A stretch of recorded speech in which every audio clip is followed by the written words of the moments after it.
The ancients did not say that the world is made of atoms. They said it is made of stories. And the most important story, the one that dictates the texture of your reality, is the one you tell yourself.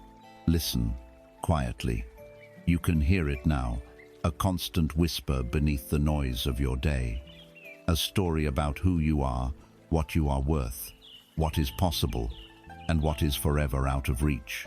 For many, this story is a tragedy, a story of struggle, of lack, of not being enough, of not having enough. It is the story of a chase, a frantic and exhausting pursuit of something called riches. But what if that entire story is based on a lie?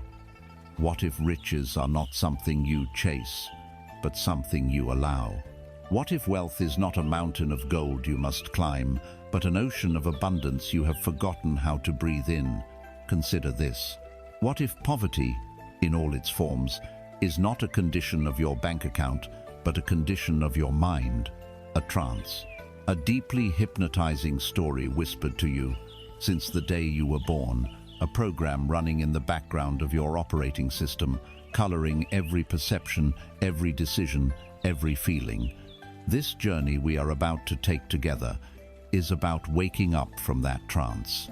It is an exploration into what some today call Neuro-Linguistic Programming, or NLP. But do not be misled by the modern name. This is not a cold, clinical technique. Think of it as a forgotten ancient art, a key to unlocking the very language of creation, the art of decoding and then rewriting the grammar of your soul. It is the understanding that your nervous system, your language, and your deepest patterns of behavior are not who you are. They are a program you are running, and any program can be rewritten.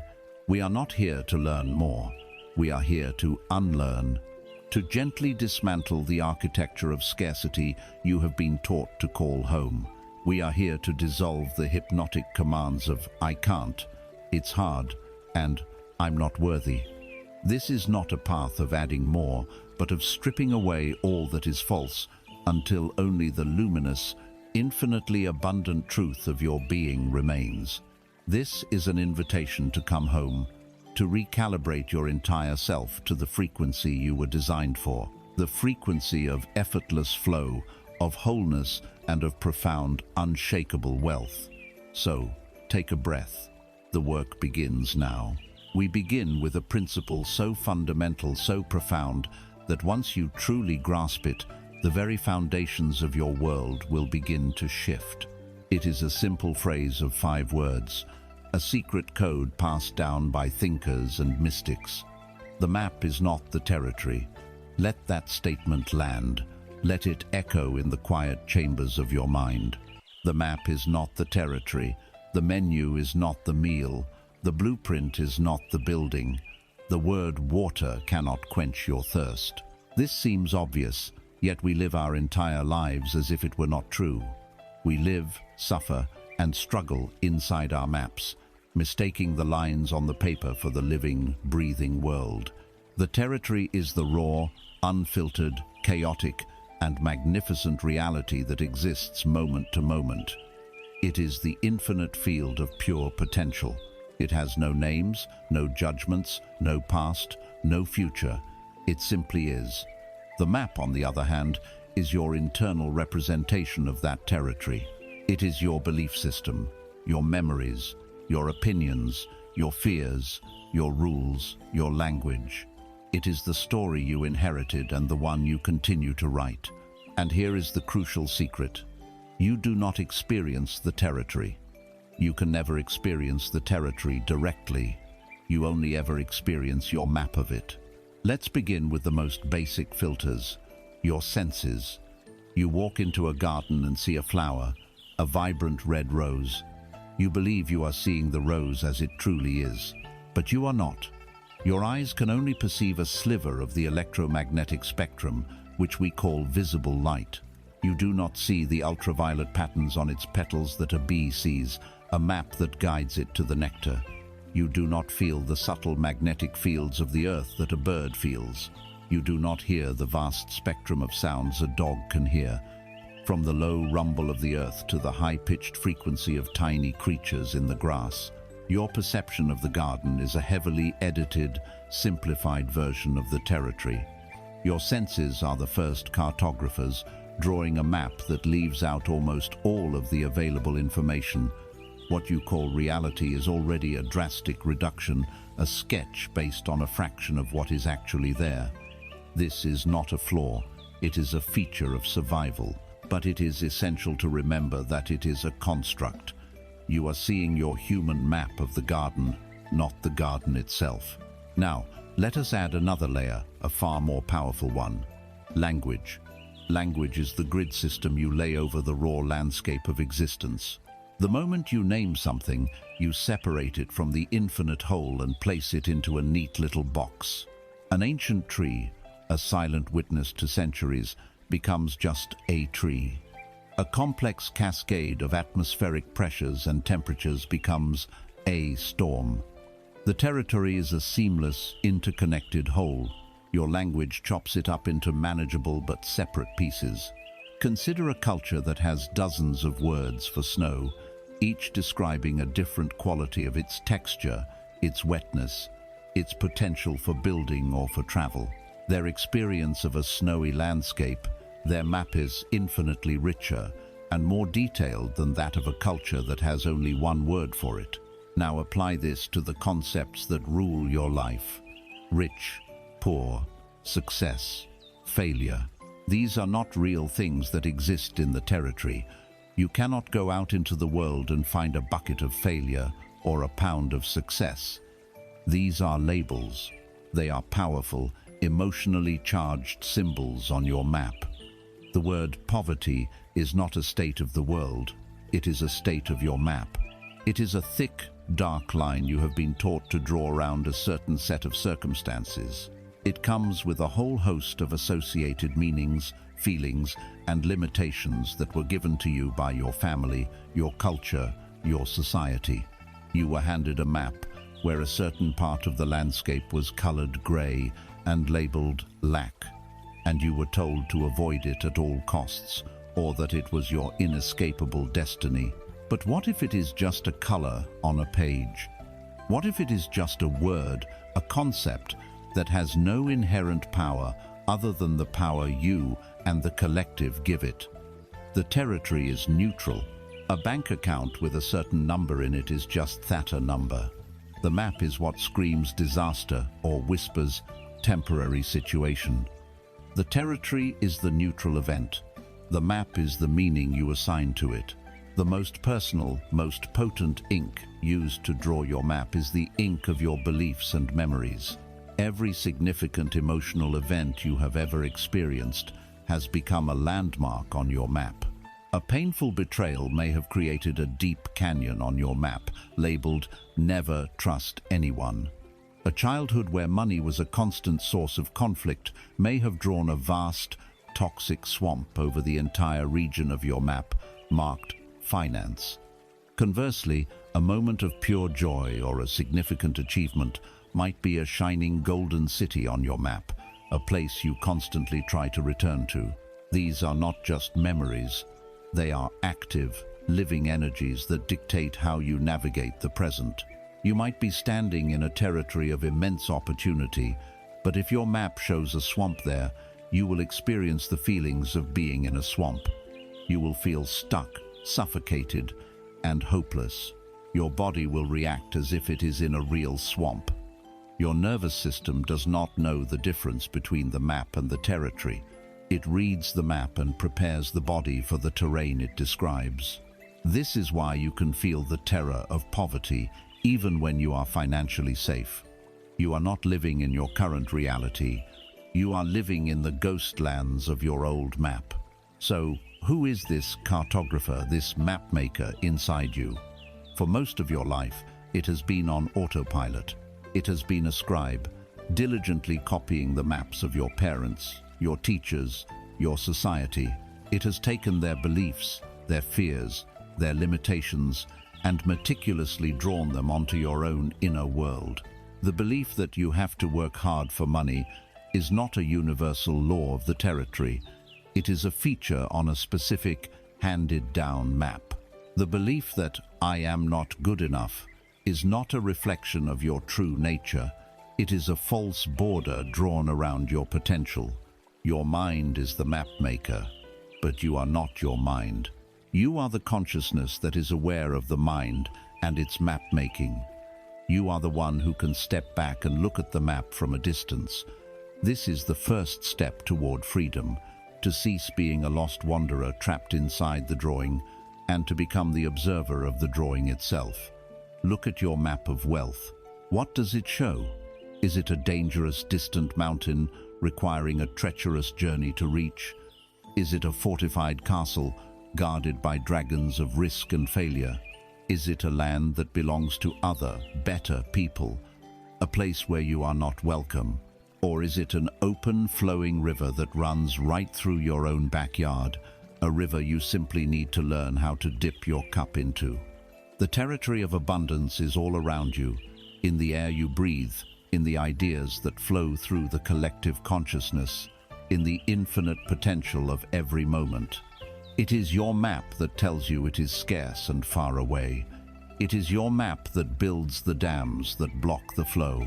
The process of rewiring for riches is not about changing the territory. You cannot command the world to change. The process is about becoming a conscious cartographer. It is about taking the pen back. It is about looking at the old, faded, fear-based map you have been using and making a conscious choice. A choice to see it for what it is, a piece of paper, a story, a collection of old beliefs that are no longer true and no longer serve you. It is a powerful but outdated tool, and you are no longer obligated to use it. Right now, feel the solidity of the ground beneath you. That is the territory. Notice the air entering your lungs. That is the territory. Now notice the thoughts and feelings about your life, your money, your future. That is the map. See the difference? One is a direct sensory experience. The other is a mental and emotional interpretation. The freedom, the power, the wealth you seek is not found by frantically trying to change the territory. It is found in the quiet, profound, world-altering act of redrawing your map. It is about learning to erase the borders of lack, to redraw the swamps of fear into fertile fields of possibility, and to mark your own location not as lost and wanting, but as here, now, at the center of it all. So, as we stand here together, at the edge of this vast, new understanding, a question begins to echo in the silence. It is the most important question you can ask at this stage of the journey. If this map of scarcity and limitation is not mine by nature, if it was given to me, then whose hand drew it? Who is the narrator of this story of lack? Who is the voice that insists this false map is true? This leads us to the next step, identifying the ghost in the machine, the programmer of the old code. We must turn inward and meet the architect of our inner prison. We have established that you are living within a map, an internal story, not the raw territory of reality. We ended with the crucial question, who drew this map? Who is the author of this story of lack? The answer is both simple and deeply unsettling. The author is a voice that has been speaking inside your head for as long as you can remember. It is the narrator of your life, the constant commentator, the judge, jury, and often the executioner in the silent courtroom of your mind. It is the roommate you never invited, the one who knows all your secrets and uses them against you. And here is the greatest illusion, the most profound case of mistaken identity in the history of your own consciousness. You think that voice is you. Listen to it. You don't have to try hard. It's there right now. As you hear these words, it is offering its opinion. This is interesting. This is nonsense. I already know this. Will this really work? It never stops. It wakes up with you. It walks with you through your day. And it whispers to you as you fall asleep. It narrates everything. It judges your past, worries about your future, and criticizes your present. It is the source of all your self-doubt, your anxiety, your comparison, and your fear. This voice is the chief cartographer of the old map. It is the tireless guardian of your limitations, the one who ensures you never stray too far from the familiar, miserable territories of what you believe is possible. What does this voice sound like? It is a phantom, a collage of other voices you have internalized over the years. It has the critical tone of a parent who wanted you to be safe, but taught you to be fearful. It has the disappointed sigh of a teacher who told you to be realistic. It has the sarcastic sneer of a childhood rival. It has the anxious chatter of a society obsessed with status and security. It speaks in absolutes and generalizations. You always mess things up. You'll never be able to do that. Everyone is better off than you are. Its favorite vocabulary consists of words like should, must, can't, and what if. Its primary mission is what it calls protection. It wants to protect you from failure, from embarrassment, from heartbreak, from risk. But the protection it offers is the protection of a prison cell. It keeps you safe by keeping you small. It ensures you never fail by ensuring you never truly try. And when it comes to the subject of riches, of abundance, this voice is at its most powerful, its most cunning. It is the ultimate defender of poverty consciousness. If a brilliant idea for a new venture sparks in your mind, the voice immediately whispers, "That's too risky. Remember what happened last time? Don't make a fool of yourself." If an opportunity for financial growth appears, the voice cautions, "That seems too good to be true.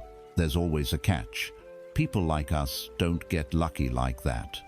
It will dress up its fear in the costume of wisdom. It will call its cynicism realism. It will justify its doctrine of lack with 1,000 reasons, each one designed to extinguish the spark of your ambition before it can ever catch fire. It is the saboteur within. Now, we are going to do something radical. We are going to perform a simple act of separation, of disidentification. I invite you now, wherever you are, to close your eyes if it feels safe to do so. Take a slow, deep breath, and another. Settle into your body. Now, I want you to simply listen. Not to my voice, but to the space inside your own head. Just be a listener, an observer. To help, let's bring the voice to the foreground. Think about a goal you have, a dream, something you deeply desire. Perhaps it is financial freedom, a creative project, a deeper sense of peace. Hold that desire in your awareness. See it clearly, feel the excitement of it. Now, listen, just listen. What does the voice say in response? Does it tell you it's impossible? Does it bring up a list of your past failures? Does it remind you of your perceived inadequacies? Does it whisper that you don't deserve it? Do not argue with it. Do not fight it. Do not judge it. Simply observe it. Witness the words as they drift through your mind. Now, here is the moment of liberation. There is the voice, the thought, the stream of words. And then, there is the one who is hearing it. Who is the one who is aware of that voice? A thought cannot be aware of itself, just as a word on a page cannot read itself. There must be a reader. There must be a listener. Who is listening to that voice right now? That silent, still background awareness that is witnessing the mental chatter. That is the real you. That is the beginning of who you truly are. The voice is an object in your consciousness. The doubt is an object in your consciousness. The fear is an object in your consciousness. But you are the consciousness itself. You are the vast, silent space in which all these things appear and disappear. Imagine the voice is a radio, playing in the corner of a room. For your entire life, you have believed you are the radio. You have identified with every song of sadness, every news report of fear, every commercial of inadequacy that it has broadcast. It was programmed long ago, its frequency set to radio scarcity FM by your upbringing and experiences. It just plays the same old, tired playlist on a loop. The great spiritual awakening is not about smashing the radio. Fighting the voice only gives it more energy. Trying to silence it is like trying to flatten the ocean. It is an exhausting, impossible war against yourself. The awakening is the simple, profound realization that you are not the radio. You are the room. You are the space in which the radio plays. And because you are the room, you can choose where you place your attention. You can notice the broadcast, acknowledge it. There's that old song of "Not Good Enough Again," and then gently, without struggle, turn your attention to something else, to your breath, to the feeling of your hands, to the beauty outside your window. When you stop fusing with the voice, it begins to lose its power over you. It may still chatter away in the corner, but it no longer has its hands on the steering wheel of your life. You have demoted it. It is no longer the dictator of your reality. It is merely background noise. It has been downgraded from the voice of God to the unsolicited opinion of a very nervous and repetitive acquaintance. This is the first, most crucial step in rewiring your mind. Before you can install new programs of wealth and abundance, you must first revoke the administrative privileges of the old program of lack. You do this not by fighting it, but by seeing it, by observing it from a place of quiet, detached awareness. You starve it of the one thing it needs to survive, your belief that it is you. Every time you choose to observe the voice instead of obeying it, you are reclaiming your power. Every time you notice a thought of lack and simply label it as thinking without getting swept away by it, you are redrawing your map. You are declaring your sovereignty as the conscious creator of your experience rather than the unconscious victim of your mental programming. The voice will still be there. When you try new things, it will get louder. When you move towards your riches, it will scream its warnings. That is its job. But now you know its secret. You know it is just a phantom, a pre-recorded echo from a past that no longer exists. You can let it scream, and you can keep walking. This recognition is the dawn of inner freedom. But it begs another question. This voice, this ceaseless broadcast of limitation, what is its power source? What fuel does it run on, this phantom radio? It is not self-sustaining. It is plugged into something much larger than you. It is fed by a vast, invisible energy field that permeates our entire culture, a collective dream from which we must all awaken. The voice in your head is just the local transmitter for a global broadcast, a broadcast powered by the hypnosis of scarcity. And it is into that deep collective trance that we must now travel. We have pulled back the curtain and revealed the voice in the head for what it is, not you, but a programmed narrator, a phantom echo. We demoted it from dictator to mere background noise. But now we must ask a more profound question.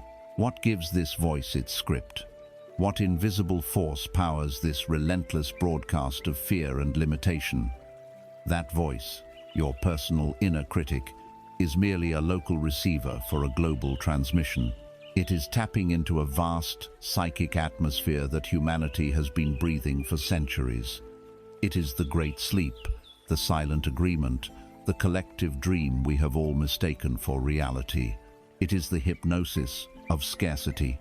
Hypnosis is not what you see in stage shows, with people clucking like chickens. True hypnosis is far more subtle, and therefore far more powerful. It is the uncritical acceptance of a suggestion, and the most pervasive suggestion ever accepted by the human mind is the suggestion of lack, of not enough. You are living in a trance, a deeply embedded cultural trance, and its core frequency vibrates with one relentless message. There is not enough to go around. You are not enough as you are. Life is a struggle, a competition, a zero-sum game of winners and losers.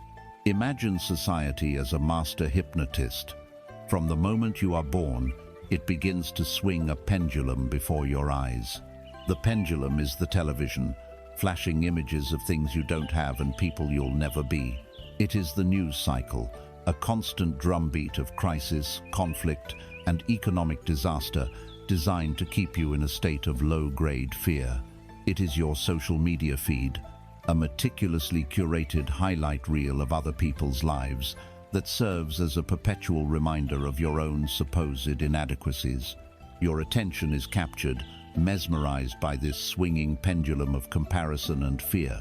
And as you watch, the hypnotist whispers its commands, so softly and so constantly that you don't even notice them entering your subconscious mind.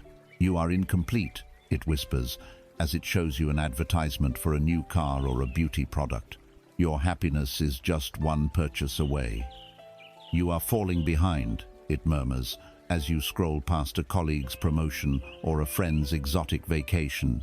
"You must hustle harder, work longer, sacrifice more, or you will be left with nothing."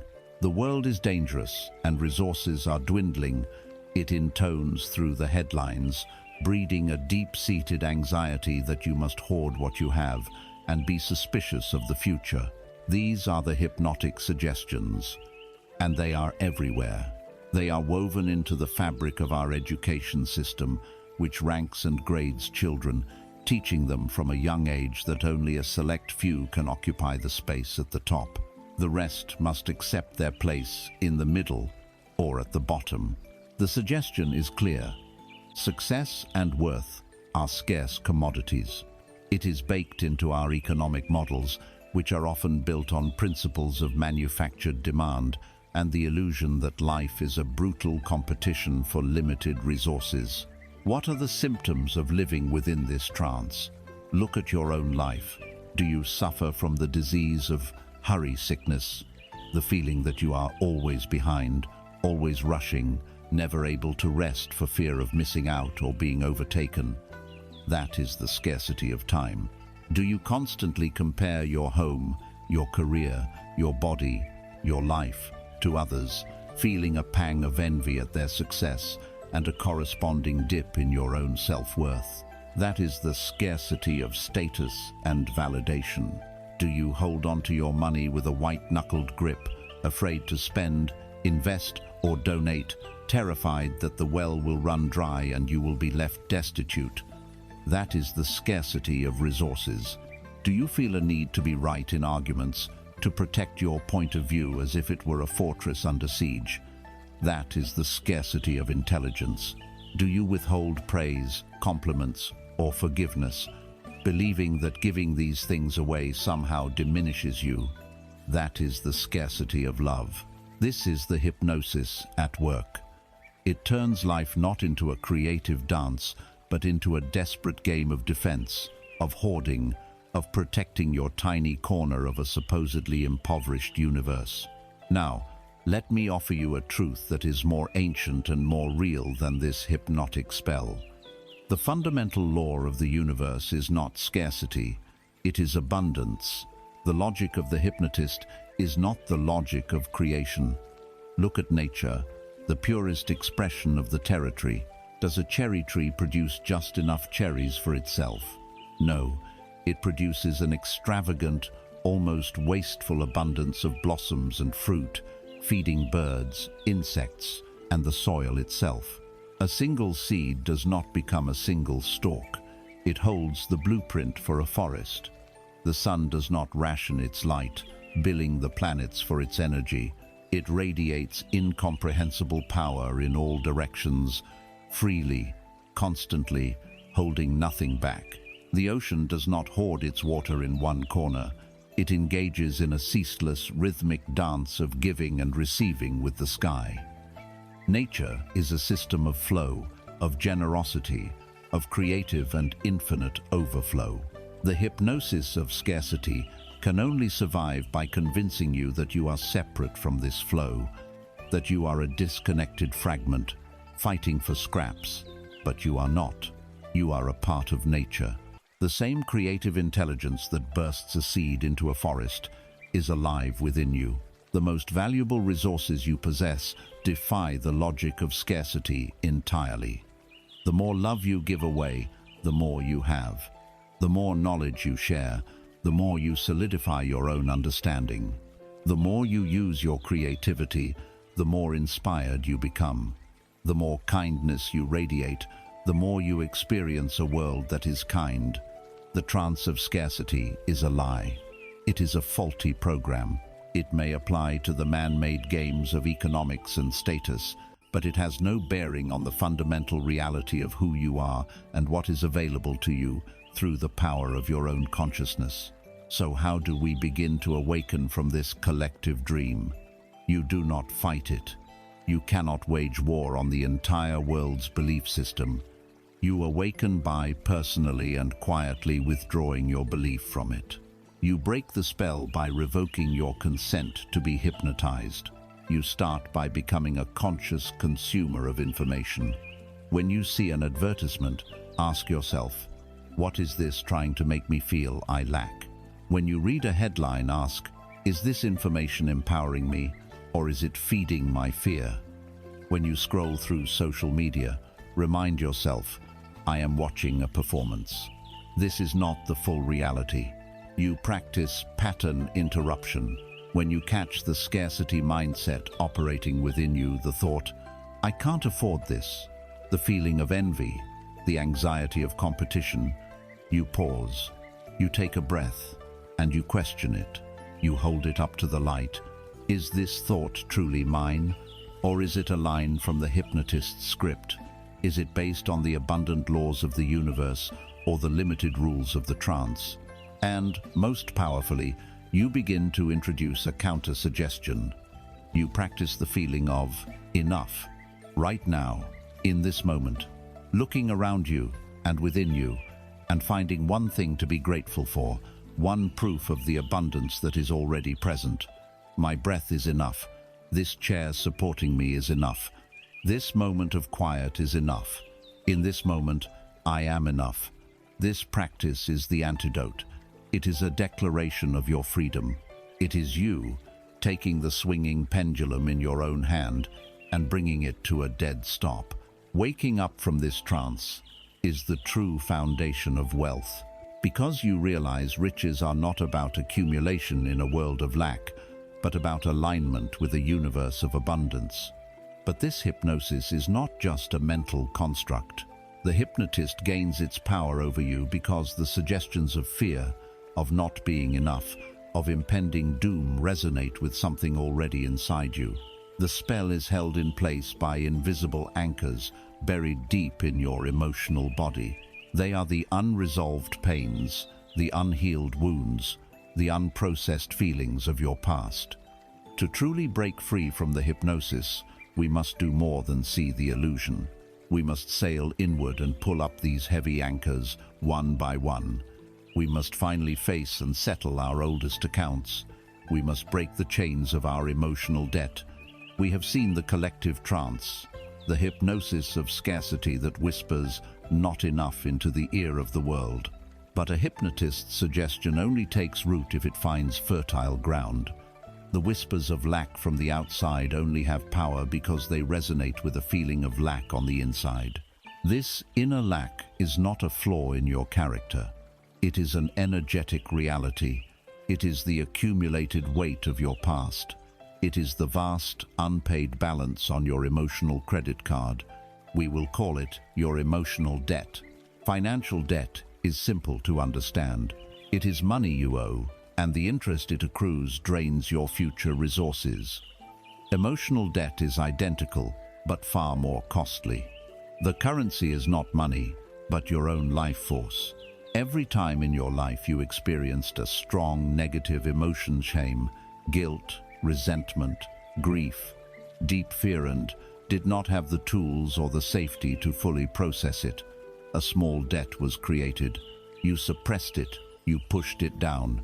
You told yourself to get over it, but the emotion did not vanish. It was simply moved from your conscious awareness into the vault of your body, where it has been quietly accruing interest ever since. That interest manifests as anxiety, as depression, as chronic fatigue, as physical illness, as that persistent feeling of being stuck. It is the energetic weight that holds you down and consumes the precious capital of your present moment attention. Let us return to the image of your life as a great ship, designed to sail the vast, open ocean of abundance. You stand at the helm, you have your map, you are trying to catch the winds of opportunity, but the ship barely moves. It feels heavy, sluggish, perpetually stuck in the muddy, shallow waters near the shore, a place where only scarcity can be found. Why? Because you are anchored. You are tethered to the seabed of your past by invisible chains of emotional debt. Imagine these anchors. There is the heavy, rust-eaten anchor of shame, forged in a moment of failure or embarrassment years ago. It tells you that you are fundamentally flawed, unworthy of success. There is the anchor of guilt, its chain wrapped tightly around your heart, for a mistake you made, a person you hurt, a path you didn't take. It constantly whispers that you deserve to be punished, not rewarded. There is the jagged, cruel anchor of resentment, dug deep into the bedrock of your subconscious, holding you tethered to a person or institution that wronged you. It leeches your energy by forcing you to replay the injustice over and over, poisoning your capacity for joy. And there is the deep, cold anchor of grief for a loss you were never able to fully mourn. All these anchors hold you in a low vibrational state. You are trying to generate the high-frequency feelings of joy, gratitude, and wealth, but these anchors are constantly pulling you down into the dense, low-frequency energies of the past. The feeling of being burnt out is often the exhaustion that comes from this immense internal tug-of-war. What has been our strategy for dealing with these anchors? For most of us, it has been a strategy of brute force and denial. We try to pretend the anchors aren't there. We rev the ship's engine harder, creating immense noise and smoke, going nowhere. This is the hustle culture, frantic, exhausting activity that yields little progress because the underlying weight has not been addressed. Or we distract ourselves. We develop addictions to work, to entertainment, to food, to anything that will keep us from feeling the pull of the chains. The most common strategy is suppression. We use our will to hold the feelings down. This is like trying to hold a large beach ball underwater. It is possible, but it takes an enormous and constant expenditure of your energy. And the moment your focus wavers, the moment you are tired or stressed, the ball erupts to the surface with unpredictable and often destructive force. This is the sudden, inexplicable outburst of anger, the wave of panic that comes from nowhere, the dark mood that descends for no apparent reason. The ball has surfaced, the debt is demanding to be seen. There is a fundamental law of consciousness. What you resist persists. Your resistance, your refusal to feel these emotions, is the very energy that keeps them alive. It is you feeding them your power every single day. The path to freedom, the only path, is to reverse this strategy. Instead of resistance, we must practice conscious allowance. To break the chains, you must be willing to feel them. To pay off the debt, you must be willing to look at the bill. This does not mean you must re-traumatize yourself by reliving the story. The story is the past. The story is the map. The emotion, however, is an energy that is present in your body right now, and you can meet that energy without the story. I invite you now to participate in a gentle act of liberation. Find a quiet space. Take a breath and feel your connection to the chair, the floor. Affirm to yourself, I am safe. I am here, now. Now, I invite you to think of one of these debts, perhaps a persistent feeling of guilt or shame.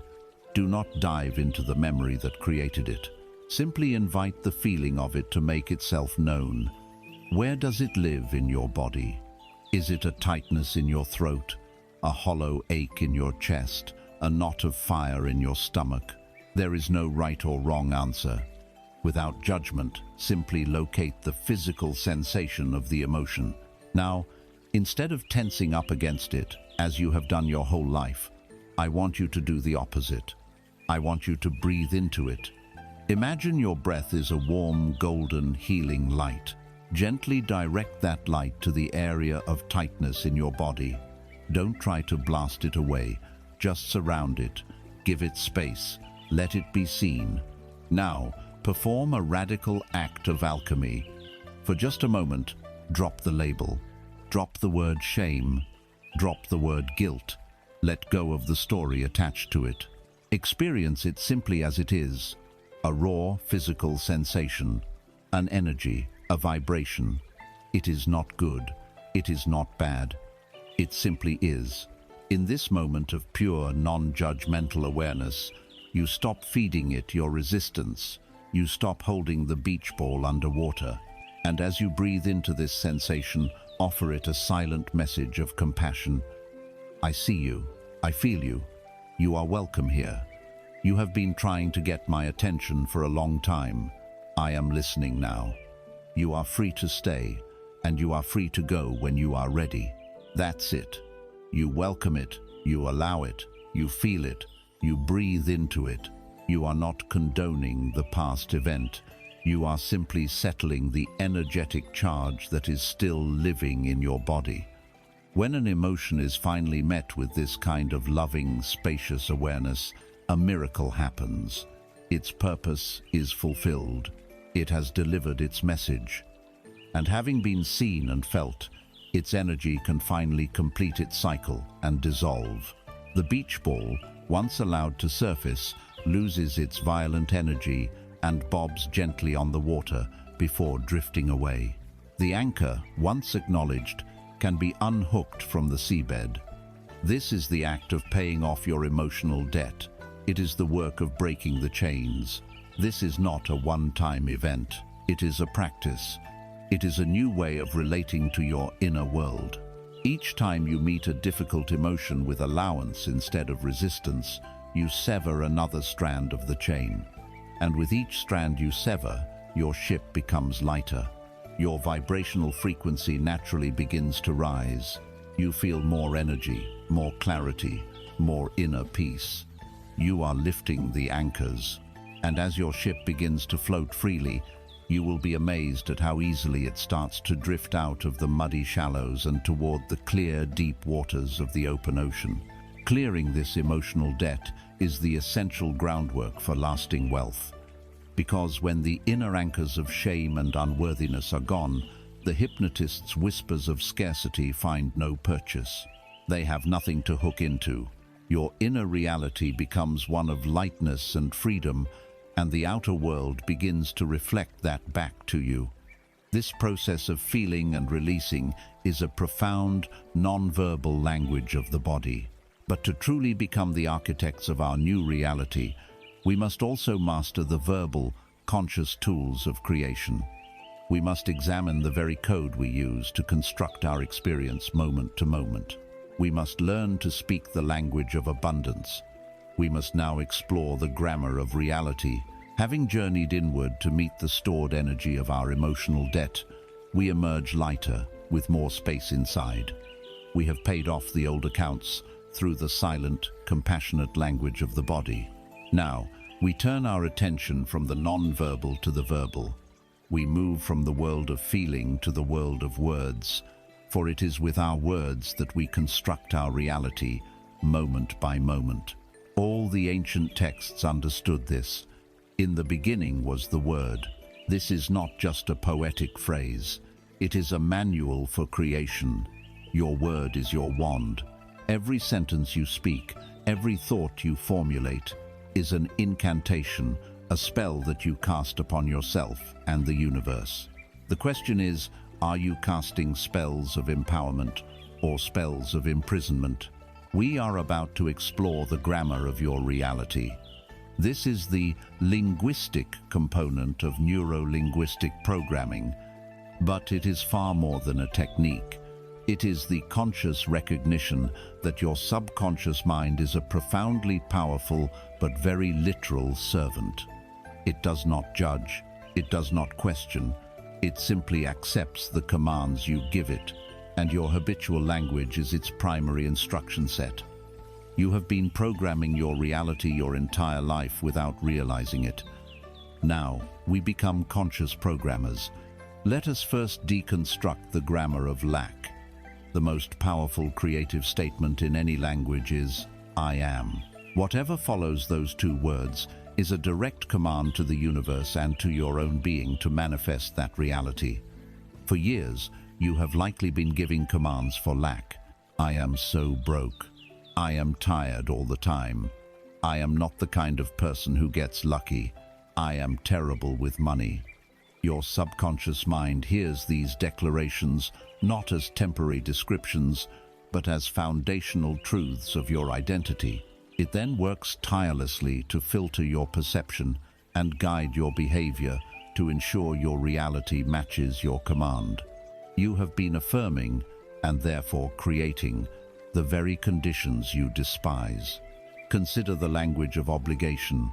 I have to, I must, I should. Listen to the energy of those phrases. They vibrate with victimhood. I have to go to work. This simple sentence frames you as a powerless subject, forced into action against your will. It breeds resentment. It drains energy. I have to pay my bills. This frames the circulation of resources as a burden, not a natural flow. This grammar of obligation turns your life from a series of choices into a series of chores. It is the language of the prisoner. Then there is the ultimate spell of limitation. I can't. This phrase is a wall. It is a command to your brain to shut down, to cease all creative problem solving. When you say, I can't afford that, your mind simply agrees and closes the file. The search for solutions is terminated. When you say, I can't start a business, you are casting a spell of paralysis over your own potential. It is a self-imposed final judgment. Closely related is its deceptive cousin, I'll try. To try presupposes the high probability of failure. It signals a lack of commitment to your subconscious. The universe does not respond to trying. It responds to the clear signal of decision and intention. To try is to plan to fail. We must become linguistic detectives, hunting for these spells of lack in our own speech and thought. But this is not about policing yourself with guilt. It is about upgrading your creative toolkit with joy and intention. Let us use the metaphor of construction. Imagine your words are bricks. Every day, you are building the house you live in. For too long, you have been using the heavy grey bricks of I can't, I have to, and it's a problem. With these, you have constructed a prison. The walls are high, the windows are barred, and the atmosphere is one of damp resignation. And the most tragic part is that you built it yourself, word by word, and have been living inside it, believing it was the only shelter available. Today, we choose new materials. We begin to build not a prison of limitation, but a palace of possibility. This requires a simple, yet profound alchemical shift in your language. It is a rewriting of the source code. Let us begin with the grammar of obligation. You will now consciously replace I have to with I get to or I choose to. Feel the energetic shift. I have to go to work becomes I get to earn a living to support the life I am building. The feeling transforms from resentment to gratitude. I have to pay my bills becomes I choose to honor my agreements and participate in the flow of commerce. The feeling transforms from burden to integrity. This is not about pretending you like every task. It is about reclaiming your power as the one who is choosing your life. You are no longer the victim of your circumstances. You are the author of your responses. Next, we dismantle the wall of I can't. You will replace it with an open-ended creative question, how can I? Or a statement of process, I am learning how to. When the thought, I can't afford that arises, you will consciously replace it with the question, how can I create the resources for that? Can you feel the difference? The first is a closed door. The second is a doorway opening onto a field of infinite solutions. It engages your mind as a creative partner, not an adversary. I can't do that becomes I am currently learning the skills required to do that. This acknowledges your present reality while affirming your commitment to growth. You are no longer defined by your current skill set, but by your potential. We will also transform our definition of obstacles. The word problem is heavy. It is freighted with negativity and a sense of being stuck. From now on, you will replace the word problem with challenge or opportunity. A problem is something you suffer from. A challenge is something you rise to. An opportunity is something you welcome. A financial shortfall is not a problem. It is a challenge to think more creatively about generating income, or an opportunity to reevaluate your relationship with money. The situation itself does not change. But by changing the word, you change your entire emotional and strategic posture towards it. You move from being a victim to being a player in a great and interesting game. And most importantly, we reclaim the throne of creation, the I am declaration. You will begin to consciously practice stating who you choose to be. At first, it may feel like a lie.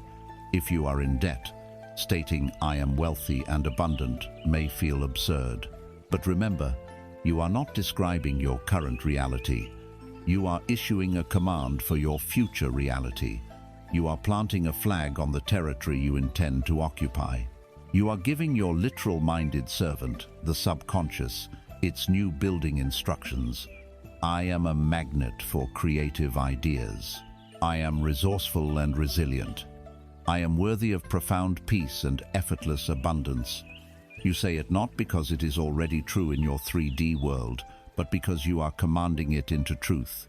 This is the great secret of all manifestation. You speak it into being. Your language is the rudder of your ship. A tiny shift in the rudder can, over time, lead you to an entirely different continent. This is not about superficial positive thinking or denying reality. It is a profound practice of linguistic hygiene. It is the conscious choice to stop using the language of the victim and to start speaking the language of the creator. It is understanding that the universe does not respond to what you want. It responds to who you are being.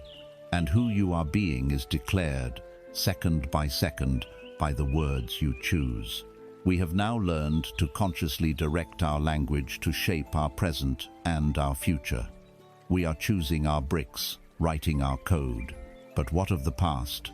What of the events that have already happened? The things that seem set in stone? We cannot change what happened, but we can fundamentally change what it means. We can take the very same event, the same painful memory, and by placing it in a new frame, we can transform its emotional power over us forever. This is the next phase of our work as master creators. We must now learn the elegant and liberating art of the reframe. We have begun the profound work of rewriting our inner code, choosing the grammar of creation over the grammar of victimhood. We are learning to speak our desired reality into existence. But what of the past? What of the events that cast long shadows over our present? The memories whose meanings seem fixed and painful, forever cemented in time. We cannot change what happened. The event is the event. But the power of an event does not lie in the facts. It lies in the meaning we assign to it. And meaning is never fixed. Meaning is a choice. This is the art of the reframe. Consider the simple, neutral event of rain. To a farmer whose fields are dry and cracked, the rain is a miracle, a blessing, a symbol of abundance and life. To a couple on their wedding day, hosting a grand outdoor ceremony, the very same rain is a disaster, a tragedy, a symbol of bad luck. The rain itself has no opinion. It is neither good nor bad. It is simply water falling from the sky. The meaning, the entire emotional experience, is created by the frame through which it is viewed. You have been looking at the events of your life through a set of pre-packaged frames, frames given to you by the hypnosis of scarcity. Today, you will learn that you are not the viewer. You are the framer. Imagine every significant event in your past is a painting. a business that failed, a relationship that ended, a harsh rejection. Right now, it may exist in your mind as a raw, unframed canvas. It is just a collection of facts, actions, and consequences. In this raw state, it is neutral. Now, let's look at the frames we habitually reach for. The first is the heavy, ornate, dark wood frame of failure. Carved into its border are the words, "I am not good enough. I knew this would happen. I am incompetent." When you place your painting of the failed business into this frame and hang it in the gallery of your mind, it becomes a monument to your inadequacy. Every time you glance at it, you feel a pang of shame. It is proof of the story that you are destined to lose. Another common frame is the jagged, broken frame of injustice. Its inscriptions read, "It wasn't fair. They wronged me. Life is against me." When you frame the painful breakup in this, it becomes a perpetual source of resentment. You are the victim, forever wounded. This frame drains your power, keeping you tethered to the past and preventing you from taking responsibility for your own healing and happiness. These frames of failure, injustice, loss are the default settings of a mind conditioned for scarcity. They ensure your past is a source of debt, not a source of wealth. But you are the curator of your own gallery. You can build new frames. This is the art of the reframe. It is the conscious act of taking the same painting, the same set of facts, and placing it in a frame that empowers you, a frame that creates wealth from the ashes of your experience. Let us build the frame of the lesson. It is a simple, clean, elegant frame made of strong, polished oak. Its only inscription is a question, "What did this teach me?" When you take the painting of your failed business and place it in this frame, it is utterly transformed. It is no longer a monument to your shame.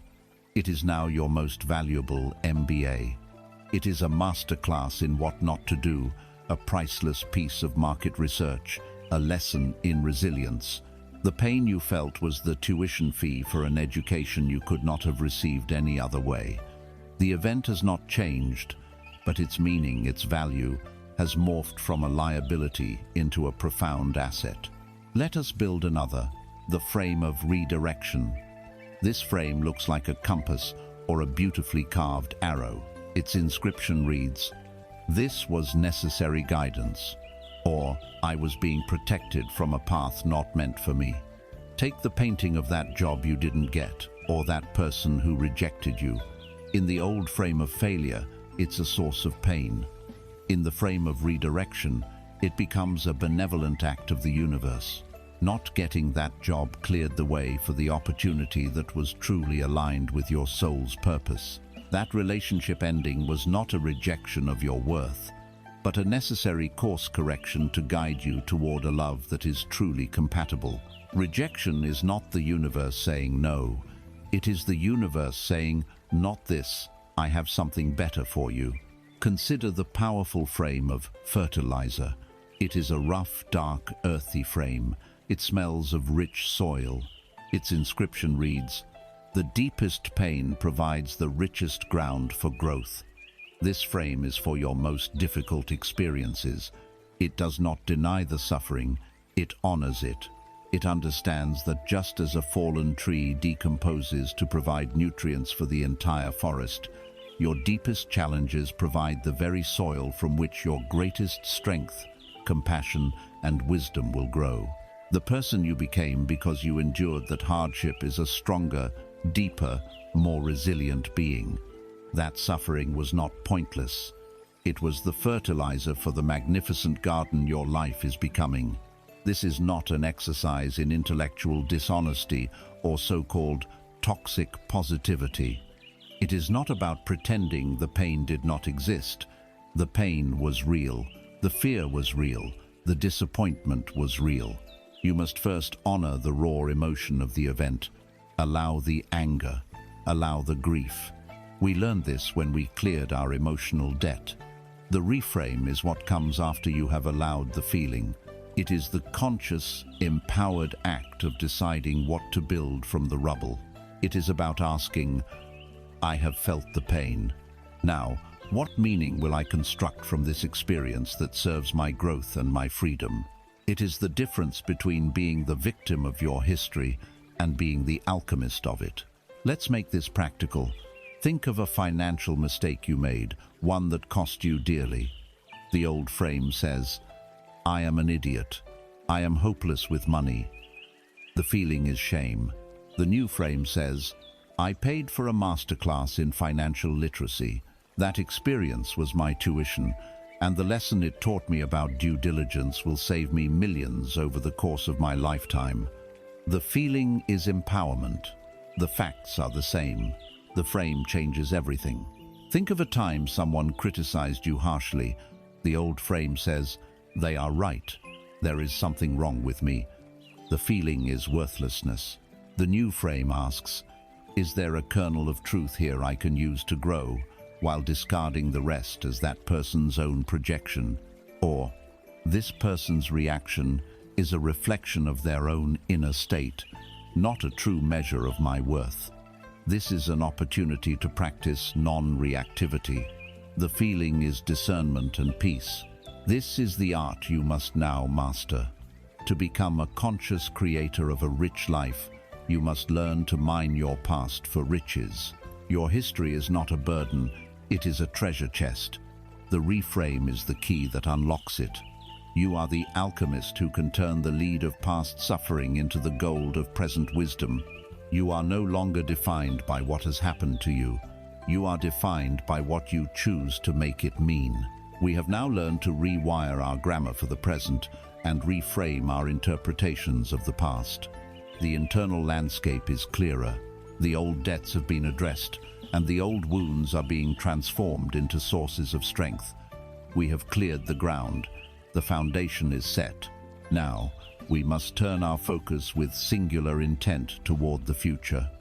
It is not enough to have a vague desire for wealth or happiness. We must learn to generate the feeling of that reality within our nervous system right now. We must forge a direct, physical, undeniable link to our most powerful and resourceful states of being. We need a trigger, a switch, a way to call forth our power on command. This is the next step of our practical magic. We must now learn the science and soul of emotional anchoring. We have journeyed through the landscapes of the mind, reframing the past and rewiring the language of the present. These are profound shifts in perception and thought. But now, we must bring this power out of the abstract realm of the mind and into the living, breathing, feeling reality of your body. For it is in your nervous system that the frequency of wealth or poverty is truly held. The ultimate power is not just thinking positive thoughts. It is the ability to consciously choose your emotional state in any given moment, regardless of the storms raging outside. Today, we learn the art of forging a key to your own inner kingdom. This is the practical magic of emotional anchoring. You are already an expert at this. You have just been doing it unconsciously. Have you ever heard a song on the radio and been instantly transported back to a summer from your youth, feeling the same joy or heartbreak as if it were yesterday? That song is an anchor. Has the smell of a certain perfume ever made you flinch, reminding you of a person you'd rather forget? That scent is an anchor.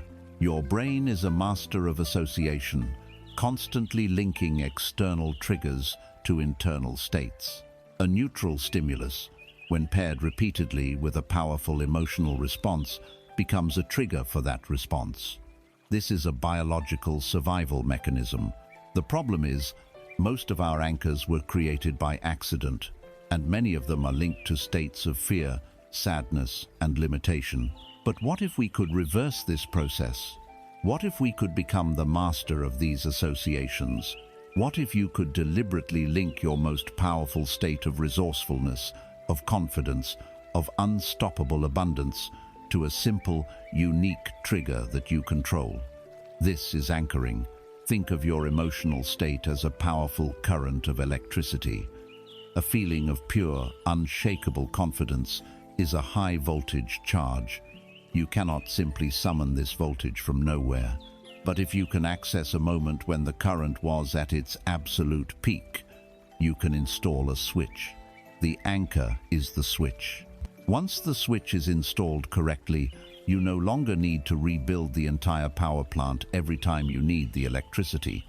You simply flip the switch and the full current flows through you instantly. Today, we are going to forge a switch for the state of your infinite wealth and personal power. This is a ritual, so treat it with focus and intention. First, you must choose your anchor. This trigger must be unique, and it must be something you can do discreetly. It could be the act of pressing the tip of your thumb and your middle finger together with a specific pressure. It could be making a fist with your left hand in a particular way. It could be a single potent word you say silently to yourself, a word like sovereign or power or flow. It must be a trigger you do not use accidentally in your daily life. Choose your unique anchor now. Second, you must choose the memory of the peak state you wish to anchor.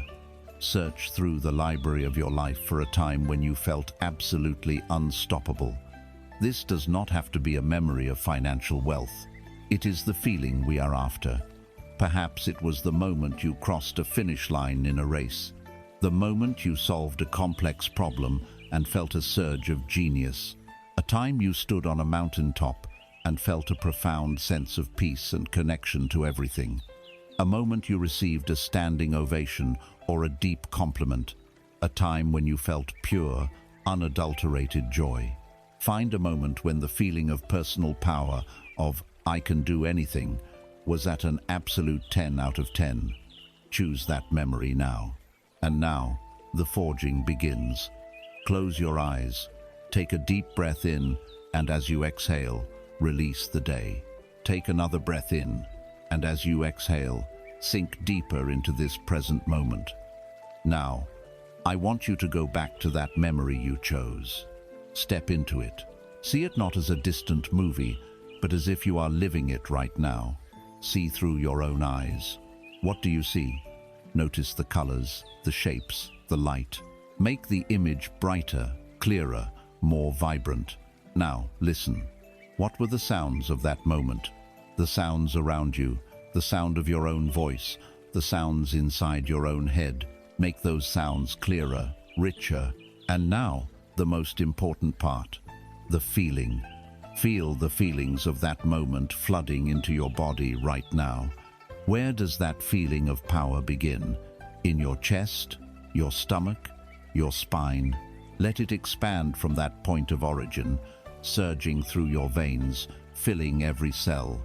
Feel the posture of your body in that memory, the confidence in your shoulders, the strength in your core, the expression on your face. Amplify that feeling. If it's a 10 out of 10, I want you to double it. Make it a 20. Feel the electricity of it, the vibration of it. Let it consume you. Feel the absolute certainty that you are powerful, you are capable, you are magnificent. Let the feeling build and build, growing stronger, more intense. And as that feeling reaches its absolute, undeniable peak right now, at its most powerful point, set your anchor. Press your fingers together firmly. Say your secret word. Make your gesture. Hold it for 5 seconds as you feel that peak state coursing through you. 1, 2, 3, 4, 5. Now, release your anchor. Open your eyes. Look around the room. Name 3 things you can see that are blue. What did you have for breakfast this morning? Think of the lyrics to a song you dislike. We are completely changing your state, breaking the connection for a moment. This is essential. It is how we lock it in. Good. Now, we are going to do it again. The more you stack the anchor, the more powerful it becomes. Close your eyes once more. Immediately step back into that peak memory. Or choose another one, if you wish. Another memory of triumph or joy. See the sights, hear the sounds, and feel that incredible feeling of power rising within you even faster this time. Amplify it. Make it brighter, louder, stronger. Double it, and then double it again. Feel it reaching that incredible crescendo, that absolute peak of certainty and power. And now, set your anchor again. Press your fingers together with the exact same pressure. Fire that internal word. Hold it. Feel the connection being forged, the neural pathway being carved deep into your being. And release. Break your state again. Open your eyes. Mentally spell your own name backwards. Think about your plans for tomorrow. Completely shift your focus. We will do this one more time to make the anchor undeniable. Close your eyes, step into the feeling. You know how to do it now. Bring it on fully. That feeling of invincibility, of flow, of knowing your own worth. Make it the most intense you have ever felt it. Let it become a supernova of pure, positive, powerful emotion inside you. At its absolute, brilliant peak, now. Set the anchor for a final time. Lock it in. Forge the connection. This is your power. This is your key. And release. Let the feeling subside. Open your eyes and just be still for a moment. Clear your mind. Take a normal, neutral breath. Now, let's test our creation. Without thinking about the memory, without trying to generate any feeling, just fire your anchor. Press your fingers together now. Say the word. What do you notice? A subtle shift, a change in your posture, a trace of the feeling of confidence, a flicker of the memory. Even a small shift is proof that the connection has been made. You have forged your anchor. This is your tool. It is your secret weapon against the hypnosis of scarcity. The moment the voice of doubt begins to whisper, the moment you feel fear or inadequacy creeping in, you discreetly fire your anchor. Before an important meeting, before a difficult conversation, before you sit down to create, fire your anchor. You are not waiting for confidence to arrive. You are summoning it on command. You are reminding your nervous system of its own innate power. You have just installed a direct line to your highest self. You have forged a key that unlocks the state of abundance at will. But a key is useless if you do not know which door you are trying to open. An anchor that connects you to your power is a magnificent tool. But to what end are you using that power? You need a destination. You need a clear, compelling, vibrant blueprint for the future you are stepping into.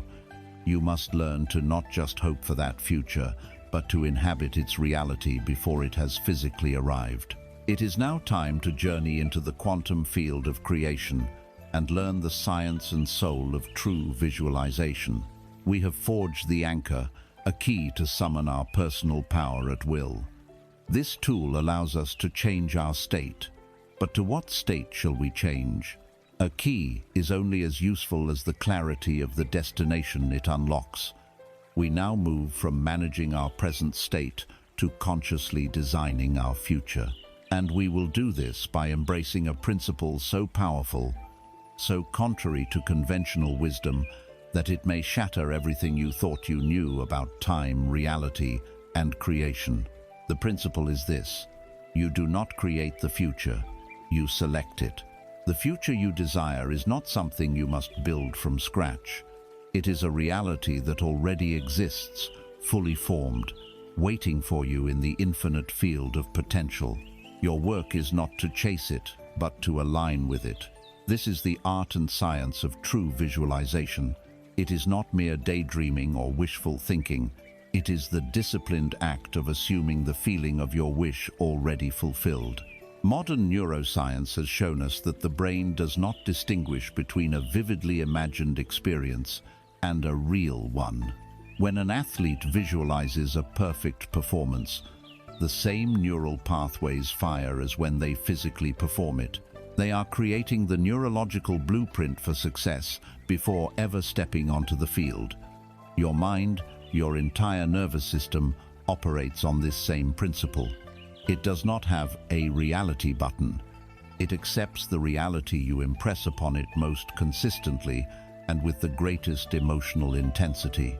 Think of your imagination as the most advanced quantum simulation room in the universe.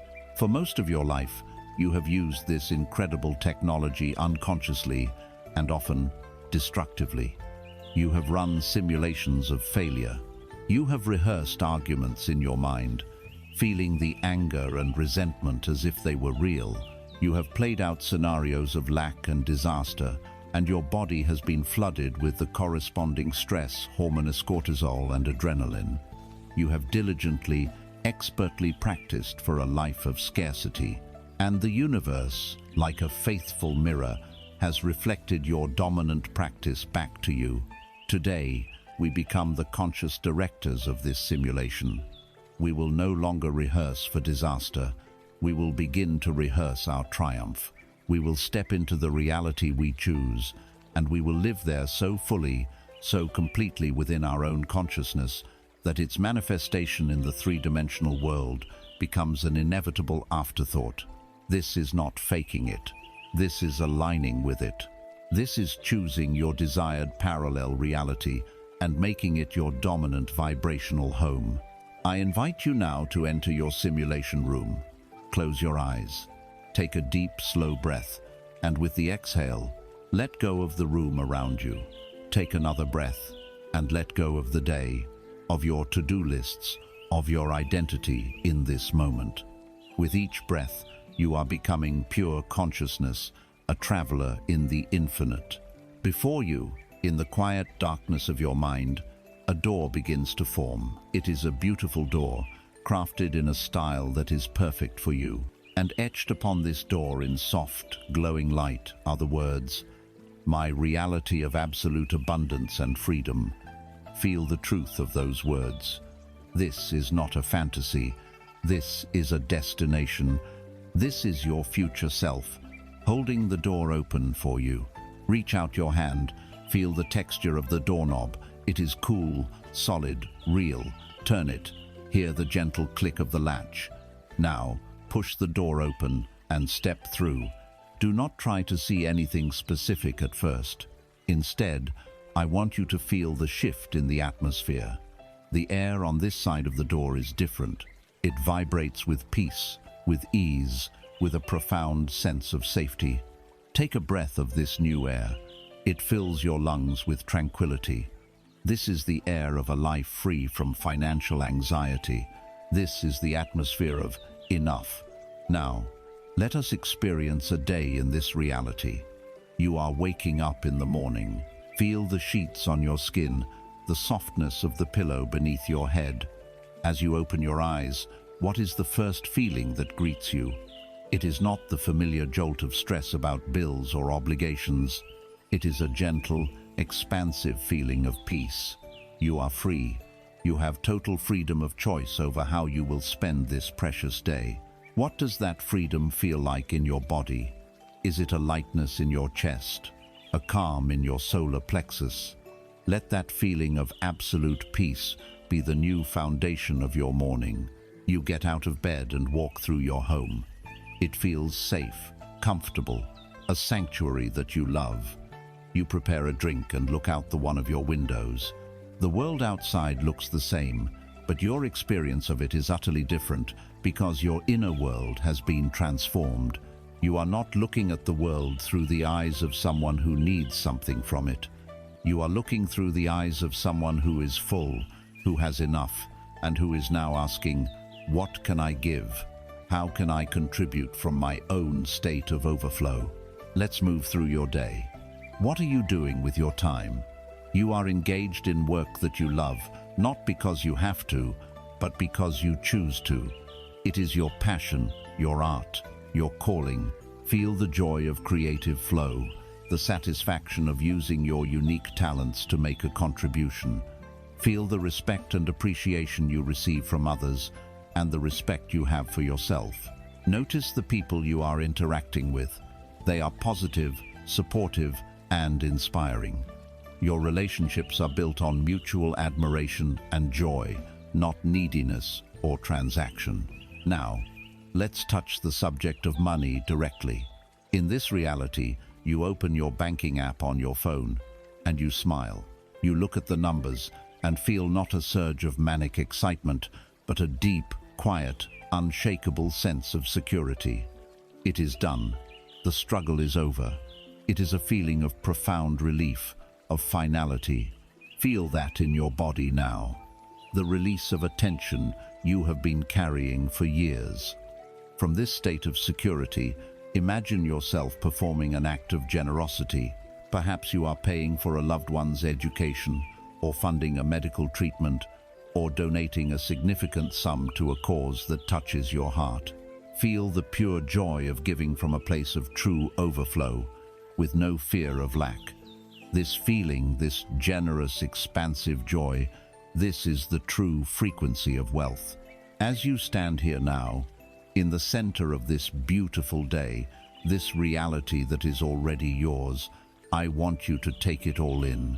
The sights, the sounds, the feelings of peace, freedom, purpose, and security. Let this feeling become so powerful, so real, so dominant in your awareness that it eclipses your memory of the old life of struggle. This is who you are now. This is your truth. And as you feel this reality at its most potent, its most undeniable, I want you to fire the anchor you forged. Press your fingers together. Say your inner word. And as you do, you are building a bridge. You are linking the power of your highest self directly to this reality. You are creating a one-touch access point to the feeling of your wish fulfilled. You have not just been imagining. You have been programming. You have been instructing your subconscious mind and the universe itself on the reality you now inhabit. Carry this feeling with you as you gently begin to come back. Know that you can return through this door anytime you wish. In fact, you must. You must visit this reality daily. Water it with your attention and feel its truth in your bones until it becomes more real to you than the world your physical eyes currently see. You must begin to live from this reality. When you face a decision in your day, ask yourself, what would the version of me who lives in that abundance choose to do right now? And then do that. You have created the grand blueprint. You have felt the emotional signature of your future. But what if parts of your old map, the drawings of doubt and fear, still feel more solid, more vivid than this beautiful new vision? What if we need to adjust the fine details of our inner world to literally turn down the brightness on our fears and turn up the saturation on our dreams? To do this, we must become even more precise. We must open the control panel of our own mind and learn to use the dials that change the very texture of thought. We must now explore the subtle and powerful magic of submodalities. We have stepped into the vibrant reality of our fulfilled wish, creating a powerful blueprint for our future. We have anchored this state, giving ourselves a key to access it. And yet, sometimes, the old ghosts persist. A limiting belief, a flicker of doubt, can feel so much more real, so much more solid and convincing than our most beautiful visions. Why is this? Why does a thought like, "I'll never be wealthy," feel heavier and more true than the thought, "I am abundant"? It is not because of the words themselves. It is because of the hidden structure of the thoughts. Today, we open the control panel of the mind and learn to edit the very texture of reality. We will explore the secret building blocks of your subjective world, the submodalities. This word may sound technical, but the concept is intimately simple. Every thought, every memory, every belief you have is not just an abstract idea. It is a full sensory construction in your mind. It is made up of pictures, sounds, and feelings. Submodalities are the specific qualities of those pictures, sounds, and feelings. Think of your mind as the most sophisticated video editing suite in the universe. You are the director. For any given thought or scene, you have a control panel with an array of dials and sliders. There are visual dials, brightness, size, color versus black and white, distance, focus. There are auditory dials, volume, tone, tempo, location of the sound. And there are kinesthetic dials for feelings, location in the body, temperature, pressure, movement, texture. The realness of a thought is determined by how these dials are set. A terrifying memory might be experienced as a huge, loud, close-up, fast-moving color movie inside your head with an accompanying cold, tight feeling in your chest. A pleasant, distant memory might be a small, dim, silent black and white snapshot far away from you. For your entire life, this control panel has been running on autopilot, its settings determined by your past conditioning. Limiting beliefs were accidentally programmed to be big, loud, and heavy, making them feel important and true. Desired states were often programmed as small, dim, and quiet, making them feel like distant fantasies. The most profound secret of personal change is this. You can consciously walk up to the control panel, take hold of the dials, and change any setting you wish. When you change the structure of a thought, you change its meaning and its power over you. Let us do this now. Let's become the conscious editor of our own mind. I want you to choose a limiting belief that has stood in your way. A thought that feels particularly solid or true. Perhaps it is the belief, making a lot of money is incredibly difficult, or I'm just not good with managing finances. Choose one of these well-worn thoughts. Now, as you bring that limiting belief to mind, let's perform a diagnostic. We are going to examine its current settings on the control panel. First, the visual. As you think the thought, making money is hard, is there an image associated with it? Is it a still picture or a movie? Is it in color, or is it black and white? Is it large, filling your mental screen, or is it small? Is it bright or dim? Is it sharply in focus or blurry? Is it near to you or far away? Just notice. Don't try to change anything yet. Simply observe the visual construction of this belief. Next, the auditory. Is there a sound or a voice that goes with this belief? Perhaps it's your own voice, or the voice of a parent or teacher.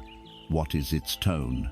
Is it critical, whining, loud, soft, mocking, or resigned? Where does the sound seem to come from? From inside your head, or from one side? Again, just notice the auditory settings. Finally, the kinesthetic. Where do you feel the feeling of this belief in your body? Is it a heavy pressure in your stomach, a tightness in your shoulders or your throat, a feeling of being stuck or slowed down? Is this feeling hot or cold? Is it vibrating or still? Pinpoint its exact location and its physical qualities. What you have just done is deconstruct the illusion. You have seen that the truth of this belief is nothing more than a specific combination of pictures, sounds, and feelings. It is not an objective fact in the world. It is a highly specific internal construction. And because you are the one who constructed it, you are the one who can deconstruct it and build something new in its place. Now, the rewiring begins. Take that image of making money is hard. We are now going to systematically degrade its power by manipulating its submodalities. In your mind's eye, take that image and shrink it down, smaller and smaller, until it is the size of a tiny photograph. Now, drain all the color from it. Watch it fade into a dull gray black and white picture. Now, take that small gray picture and push it away from you. Send it flying off into the distance until it is nothing more than a tiny, insignificant dot on the horizon. If there was a voice attached to it, take the volume dial and turn it all the way down to 0. Take the tone of that voice and make it sound silly, like a cartoon character. If there was a heavy feeling in your body, take that feeling, shrink it down to the size of a pebble, make it light as a feather, and gently flick it out of your body. Notice how the emotional charge of the belief has almost completely vanished. It feels distant, unimportant, and slightly ridiculous. Now, we build its replacement. Formulate the positive, empowering belief you would rather have. For example, money flows to me with ease and joy, or I am a powerful and effective manager of my own wealth. Choose the statement that feels most empowering to you. We are now going to construct this new belief with the most compelling, vibrant, and powerful submodalities possible. Take your new thought, money flows to me with ease and joy, and create a magnificent image for it.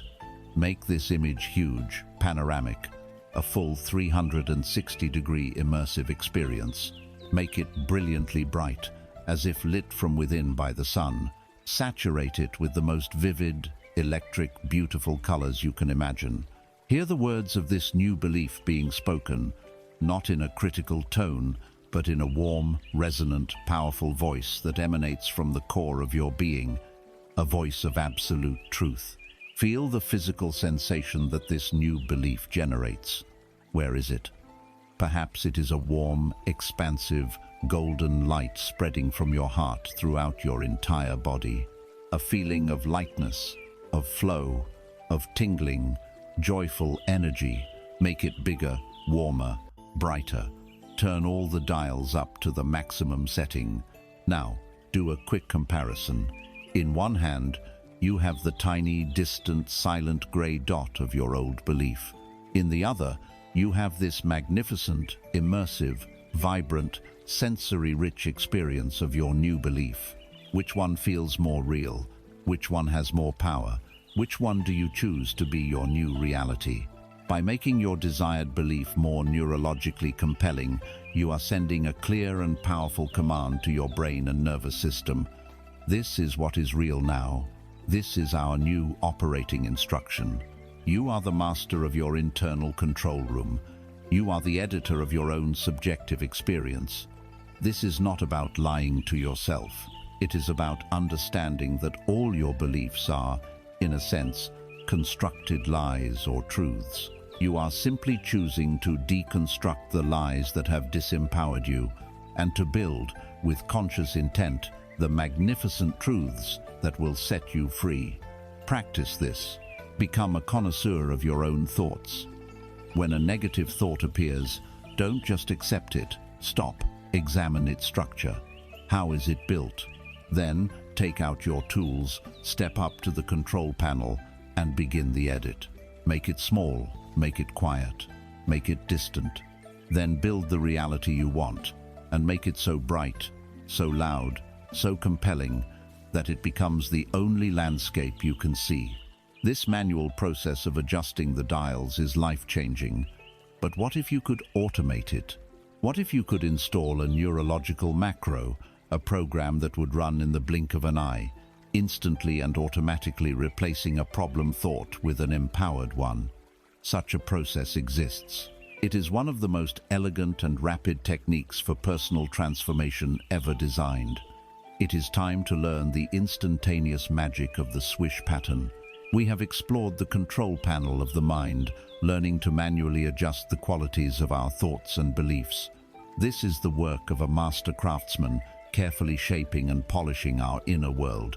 But what about those moments that demand not a craftsman's deliberation, but a warrior's reflex? What about the instantaneous, knee-jerk reactions of fear, procrastination, or anxiety that seem to hijack our nervous system before we even have a chance to think? For these, we need a tool that operates at the speed of light. We need a form of neurological magic. We need the swish pattern. The swish is one of the most elegant, powerful, and rapid techniques for change ever developed. Think of it as installing a software update for your mind. It is a way to take an old, glitchy program that automatically runs a negative feeling when triggered and instantly replace it with a brand new, high-performance application of resourcefulness and power. It is not a slow, grinding change. It is an instantaneous neurological rewire. It is alchemy in the blink of an eye. Here is the logic behind the magic. Your brain operates on patterns. A specific external or internal cue gets hardwired to a specific internal response. For example, the cue might be the mental image of seeing a large, unexpected bill. The automatic response, or program, that runs is a state of anxiety, complete with a sinking feeling in your stomach and a cascade of worried thoughts. This is a neural pathway, a well-worn road in your brain. The swish pattern works by creating a new neural superhighway that is so much faster, so much more compelling, that the brain automatically takes the new route, leaving the old road to fall into disuse. We are going to link the old trigger to a new, magnificent outcome, and we are going to do it with such speed and intensity that the brain has no choice but to adopt the new pattern. The success of the swish depends entirely on the clarity of two key images. So, we must first prepare our materials with precision. First, we need the cue image. This is the trigger. I want you to identify the very first thing you see that starts the negative state. This is critical. We are not looking for the feeling itself. We are looking for the image that precedes it. Is it the sight of your overflowing email inbox that triggers procrastination? Is it the mental picture of yourself about to make a sales call that triggers fear? Is it the image of you looking at your reflection in the mirror with critical eyes? You must see this image from your own perspective, as if looking through your own eyes. It is the trigger, the starting frame of the old, unwanted movie. Get a clear, still picture of that cue image now. Second, and most importantly, we need the desired self-image. This is the upgraded software. This is not an image of having more money or owning nice things. This is an image of the person you would become if the problem associated with the cue image was completely and permanently gone from your life. Who would you be? How would you carry yourself? What would your posture be like? What would be the look of calm, confident certainty in your eyes? See yourself as a person of immense resourcefulness, power, and grace. This image must be incredibly compelling, dissociated, so you are looking at this powerful version of you as if on a movie screen, and filled with the good feelings you associate with that state. Make it big, bright, vibrant, and inspiring. This is the powerful, magnificent you that you are stepping into. Take a moment to create this compelling image of your desired self now. Now we have our two images. The cue picture of the problem state and the compelling picture of your desired state of being. The process we are about to undertake happens very, very fast. Speed is the key ingredient that makes it work. So be ready. Let's begin the installation. In your mind's eye, I want you to see that big, bright, compelling image of your desired self, the powerful you. It fills your entire mental screen. It feels amazing. Now, in the bottom right-hand corner of that magnificent picture, I want you to place a small, dark, postage stamp-sized version of the old cue image, the trigger. The problem is small and dark. The solution is big and bright. You have the setup. In a moment, this will happen in less than a second. It is an explosion of change. You are going to take that small, dark cue picture and have it rocket up in size, getting bigger and brighter, completely and totally washing over the screen, becoming the main image. Be tuned. This is the crucial part. At the exact same instant, the big, bright, compelling image of your desired self is going to shrink down with incredible speed, flying away from you into the distance until it becomes a tiny, sparkling dot that vanishes. The entire process should make a loud swish sound in your mind. It is a rapid replacement. Ready? Let's do it. Swish. And now, blank the screen. Open your eyes. Shake your body out. Look at something in the room. Completely clear your mind. That was the test run. We just showed the brain the two pictures. Now, we install the program in the correct direction. Close your eyes again. This time, I want you to start with the opposite. See the big, bright picture of the old cue image, the trigger that starts the problem. Fill your mental screen with it. Now, in the bottom right-hand corner, place a small, dark dot that contains the compelling image of your desired self. This is the setup for the real installation. The direction of change we want is from problem to solution. So, when I say the word swish, you are going to have that small dark dot of your desired self explode in size and brightness, rocketing towards you and completely washing over the old problem picture. As the old picture shrinks down to a tiny dark dot and vanishes into the distance with a whoosh, this teaches your brain the new desired reflex. Ready? Get set. Swish. Good. Blank the screen. Erase everything. Open your eyes for a second. We are going to do this again, and we are going to be much faster. The brain learns through speed and repetition. Close your eyes. Big problem picture, small desired self dot. Ready? Swish. Make the sound in your head. Blank screen. Again, faster. Big problem picture. Swish. Blank screen. And again, as fast as you can. Swish. Blank screen. Again. Swish. Blank screen. One more time, lightning fast. Swish. Blank screen. Okay, relax. Let it go. Take a slow, easy breath. Now, let's test our work. I want you to try to bring back the old problem. Try to see that old cue image and hold it in your mind. Try to get that old bad feeling associated with it. What happens? You may find that it's difficult to even see the old picture clearly. You may find that your brain automatically wants to swish to the new, compelling image of your desired self. You may notice that the emotional charge, the negative feeling, is simply gone. You have given your brain a new command. You have carved a new road, and it is so much more efficient that the brain prefers to take it. You have successfully installed the upgrade. You now possess a tool for instantaneous change, a process to collapse a negative state and replace it with a resourceful one in a fraction of a second. This is not about fighting yourself. It is about providing your brain with a better alternative, a more elegant solution. This is the power of precision. This is you, stepping into the role of the architect of your own neurology. These powerful techniques anchoring our states, visualizing our future, shifting the structure of our thoughts, and now installing new reflexes with the swish, they are all forms of accelerated learning. We are learning new ways to be. But where do these successful patterns we are installing come from? The universe, in its infinite intelligence, is profoundly efficient. It does not require every single person to reinvent the wheel from scratch. The path to mastery in any field, including the art of living an abundant life, has already been walked. Success leaves clues. The fastest way to achieve any outcome is to find someone who has already mastered it, deconstruct their way of being, and install their successful patterns as your own. This is the ultimate shortcut to excellence. It is the profound art of modeling. We have journeyed deep into the mechanics of our own mind, learning to anchor powerful states, visualize compelling futures, and rewire the very structure of our thoughts.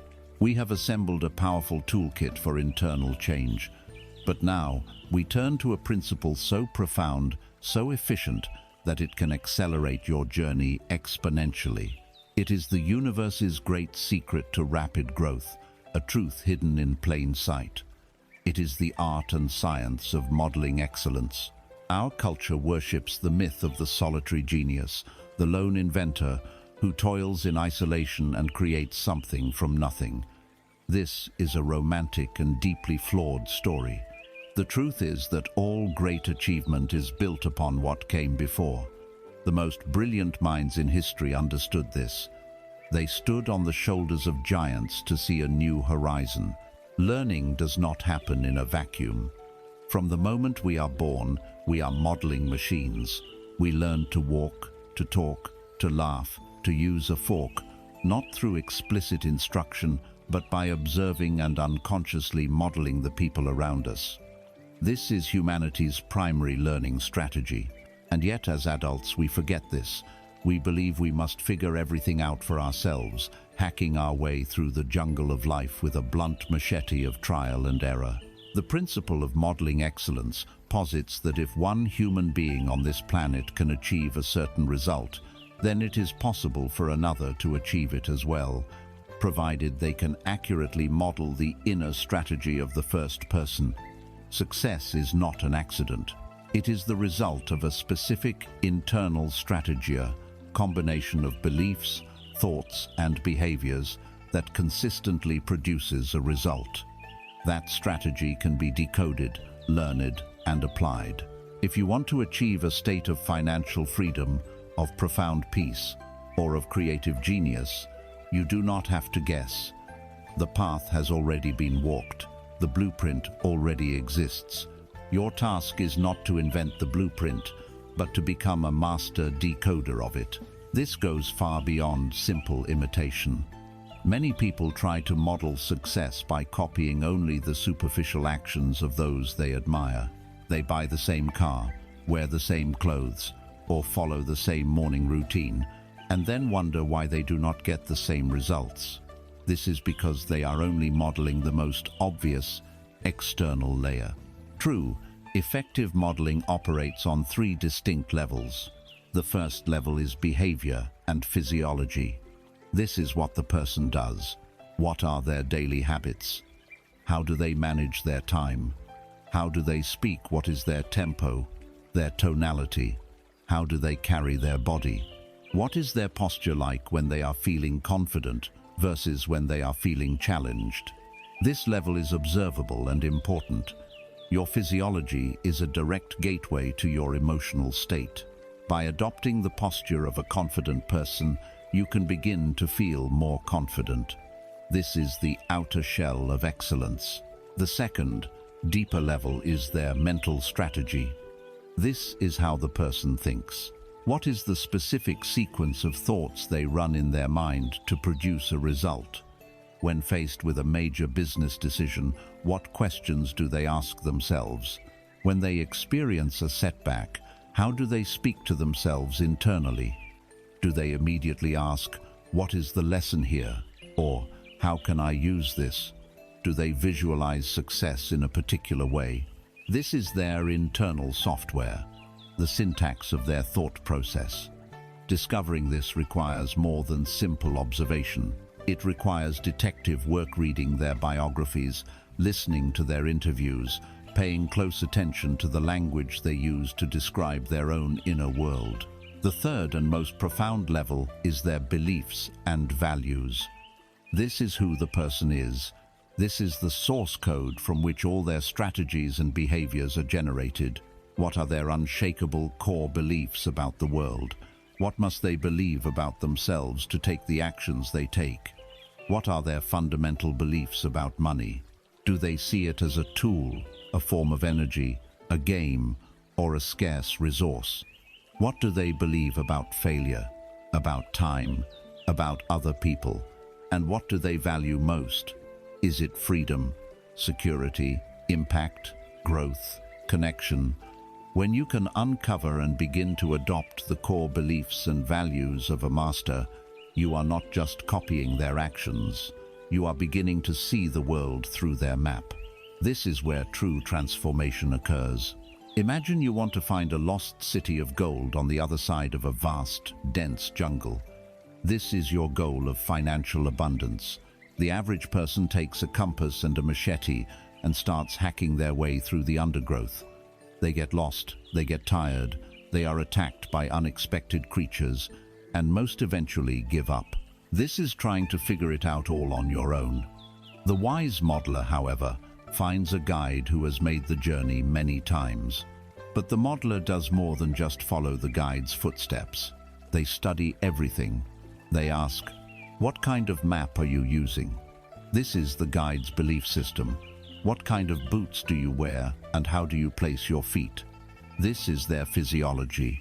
What time of day do you travel, and when do you rest? These are their behaviors and habits. What do you believe about the jungle itself? Do you see it as hostile, or as a living entity to be respected? This is their core worldview.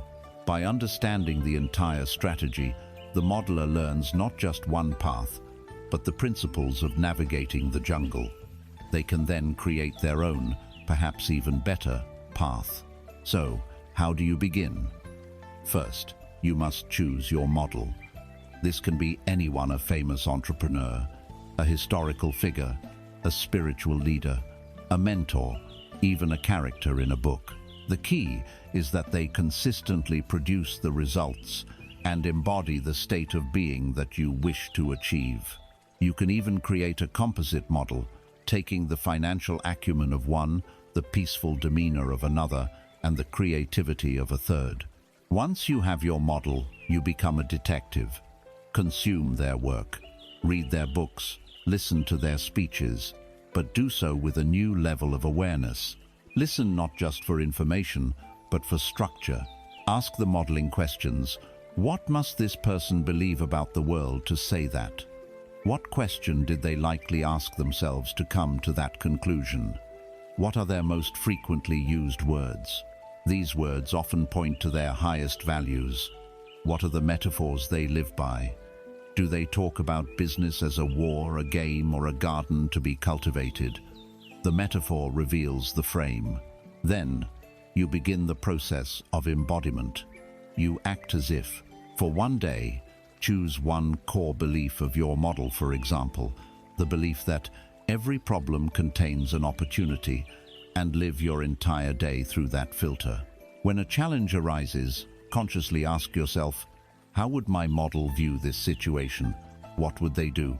By acting as if you hold their beliefs, you are giving your nervous system a trial run of a new reality. You are trying on a new map to see how it feels.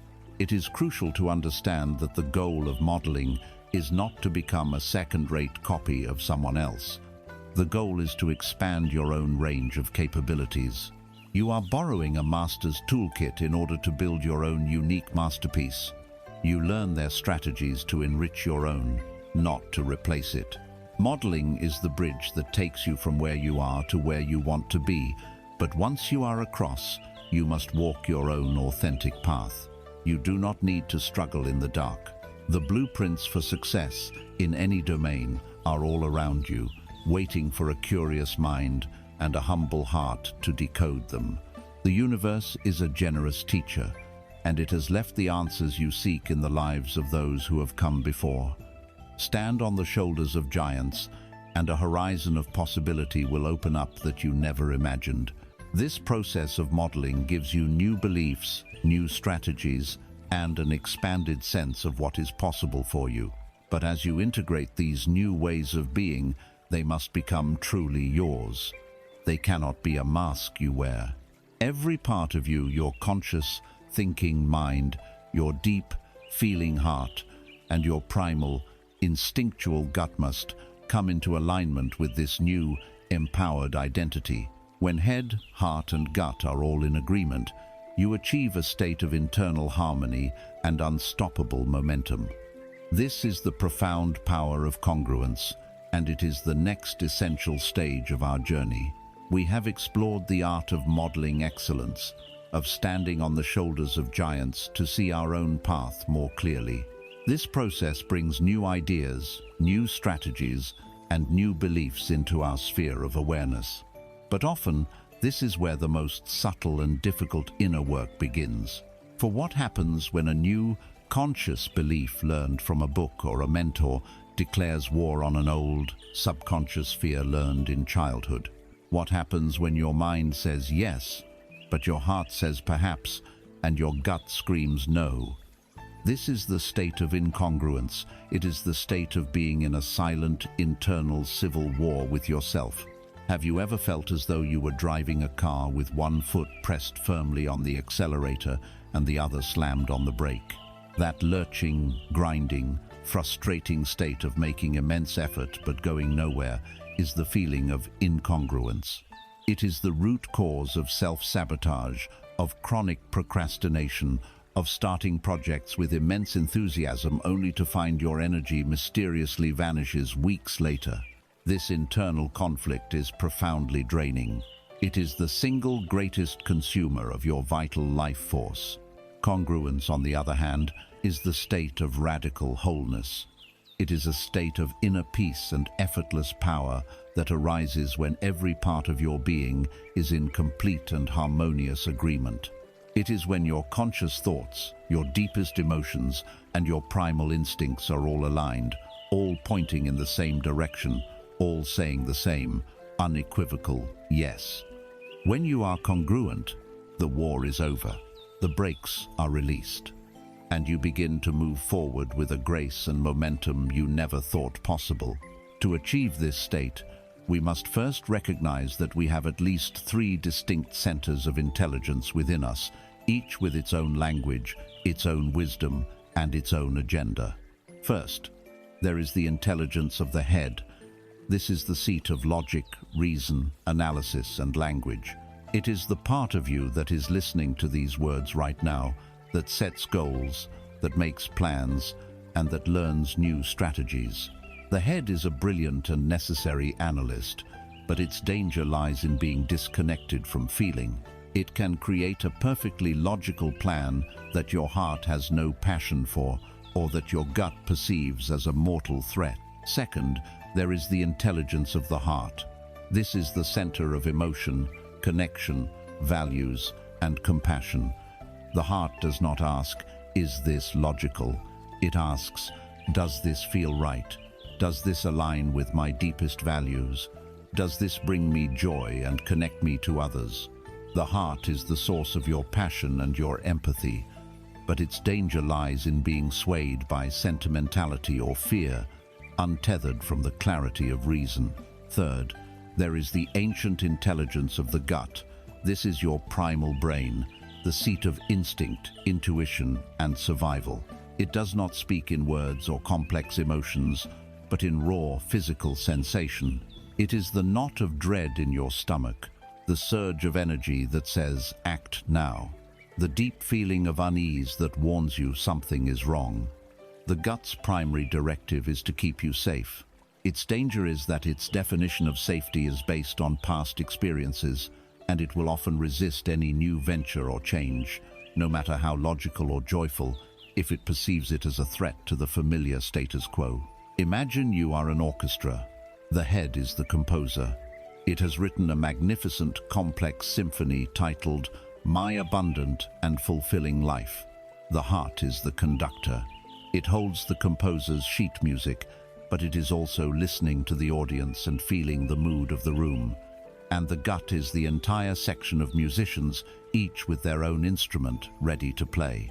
In an incongruent orchestra, the head hands down the brilliant symphony, but the heart, the conductor, is afraid. It remembers past performances that went poorly, so it decides to lead the orchestra in a different, older, safer, tunier, sad little dirge called "Just Getting By." The gut, the musicians, are utterly confused. They have one piece of music in front of them, but the conductor is leading them in another. The result is chaos. A few violins try to play the new symphony. The cellos try to follow the conductor's sad tune, and the percussion section freezes in anxious confusion. The sound is a cacophony. This is the sound of self-sabotage. In a congruent orchestra, the process is one of harmony. The head writes the symphony.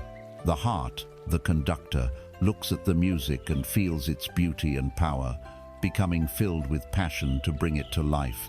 It leads with clarity and emotion.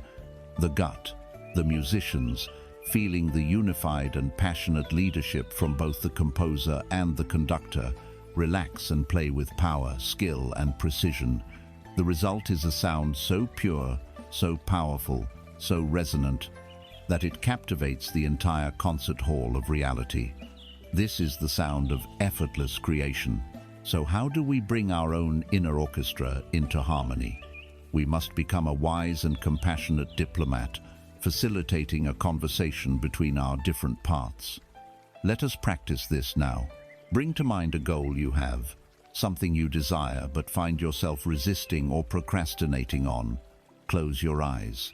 First, identify the conflict. Notice the part of your head that says, "Yes, I should do this. It's a good idea." Now, Tune into your heart. What is the feeling there? Is it pure excitement, or is there a layer of anxiety, sadness, or doubt?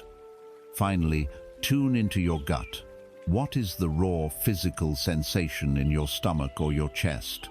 Is it a feeling of expansive lightness or a tight, contracted knot? Now, we give each part a voice. You, as the conscious self, are the chairperson of this inner meeting. Address your head with respect. Ask it, what is your positive intention in wanting me to pursue this goal? Listen for the logical answers about growth, success, or improvement. Next, turn your attention to your heart. Speak to the feeling of resistance directly. Ask it gently, thank you for being here. I know you are trying to protect me. What important value of mine do you feel is being threatened by this goal? What are you afraid will happen if I succeed? Perhaps it's afraid you'll lose connection with loved ones or that you'll be judged. Listen patiently for the answer, which will come as a feeling or a quiet knowing. Finally, turn your attention to the tight knot in your gut. Acknowledge this ancient, powerful part of you. Ask it, thank you for keeping me safe for all these years. What do you need to feel absolutely safe as we move in this new direction? The gut may not answer in words. It may simply need the reassurance of taking smaller steps, of having a backup plan, of not moving too quickly. Your role as the wise self is not to let one part dominate the others. It is to listen to the legitimate concerns of all parts and to forge an integrated solution. Your role is to ask the unifying question: how can we achieve the head's brilliant goal in a way that fully honors the heart's most cherished values, while absolutely guaranteeing the gut's profound need for safety? The answer that emerges from this question is the congruent path. It might mean modifying your goal slightly. It might mean breaking it down into tiny, non-threatening steps to reassure your gut. It might mean building in time for relationships to honor your heart's values. When you find this path, every part of you will relax. You will feel a deep inner yes, a sense of calm clarity, a feeling of being all in one piece, ready to move forward. This is the power of congruence. It is the end of the inner struggle. It is the source of authentic power. And when your entire being, every thought, every feeling, every cell is aligned and vibrating with a single, clear, harmonious intention, you are broadcasting a signal of immense power and clarity into the universe. The universe does not respond to your conflicted, incongruent desires. It responds to the clear, harmonious signal of who you have become. This brings us to a fundamental law of reality. You do not attract what you want, you attract who you are. And it is this powerful vibration of being that we must now explore. We have journeyed to the center of our inner world and forged a state of congruence, a harmony where head, heart, and gut are all aligned, all singing the same song. This unified inner state does more than just end self-sabotage. It generates a powerful, coherent signal. It is a signature frequency that you are constantly broadcasting out into the universe. This brings us to a fundamental law of reality, a law that has been popularized, misunderstood, and often misused. It is time to understand its true nature. The universe does not give you what you want.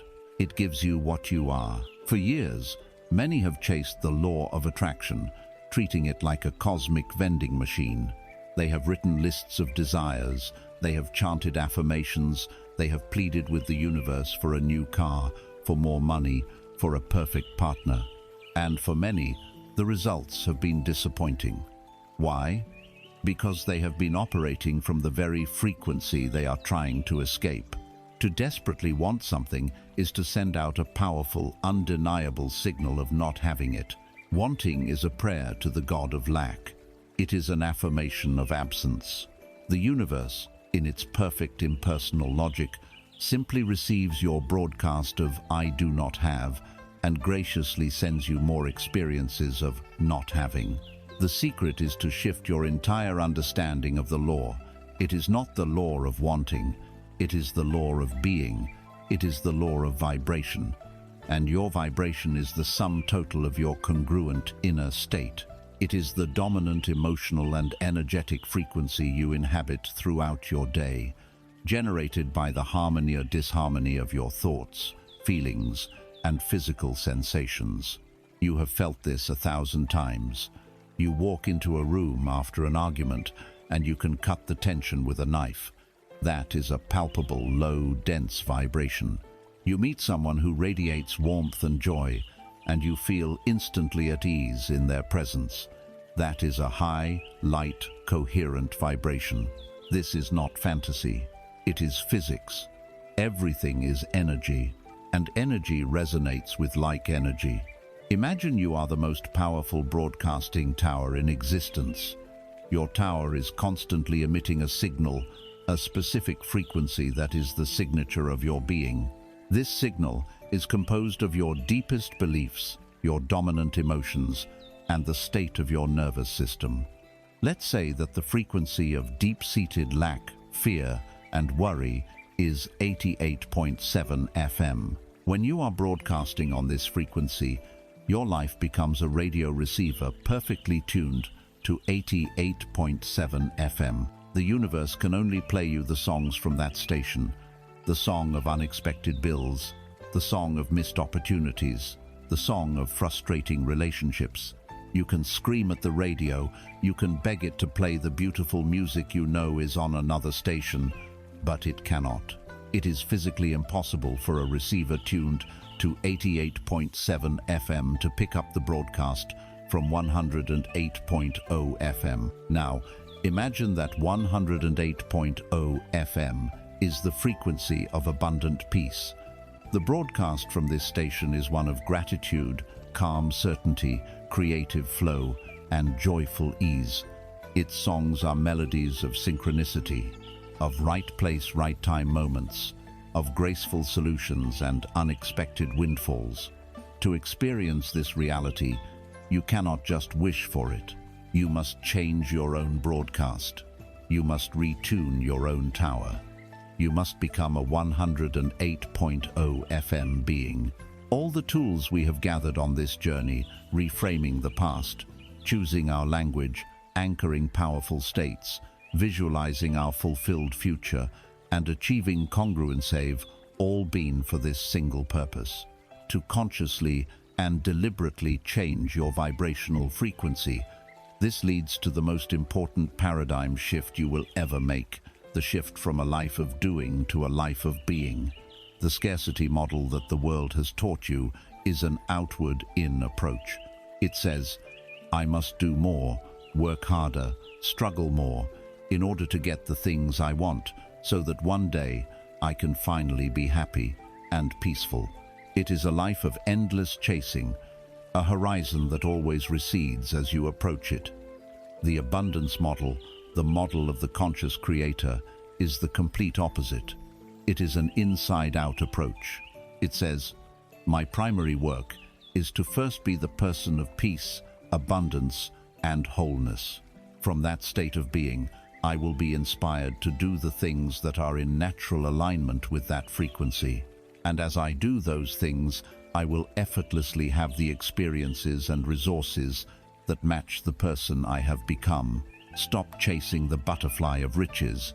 It will always elude you, and you will exhaust yourself in the process. Instead, turn your attention inward. Become the garden. Cultivate the soil of your mind. Water it with thoughts of gratitude. Pull the weeds of your limiting beliefs, and let the sun of your own congruent heart shine upon it. A butterfly has no choice but to find and land in a vibrant, beautiful, nourishing garden. It is a law of nature. Wealth, opportunities, and joyful experiences are the same. They are butterflies. They are irresistibly drawn to the vibration of a being who is already a garden of peace and abundance. Your primary question must therefore change. It is no longer, what do I need to do to get what I want? The new, far more powerful question is, who do I need to be to attract what I desire? Who do you need to be right now, in this moment? Are you being the person who is stressed and lacking, or are you being the person who is peaceful and whole? You already have the tools. If you feel yourself broadcasting on the frequency of lack, you can fire your anchor and instantly shift your state. You can step into your visualization and remember the feeling of your wish fulfilled. You can notice the language of scarcity and consciously choose the grammar of abundance. This is not faking it. This is consciously choosing your vibrational output. It is the most important work you will ever do. Forget about manipulating the outside world. That is the slow, hard path.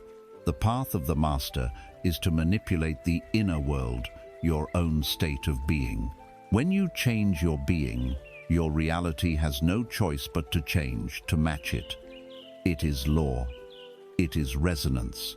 You are a tuning fork, and you will only ever experience the realities that vibrate at the same frequency as you.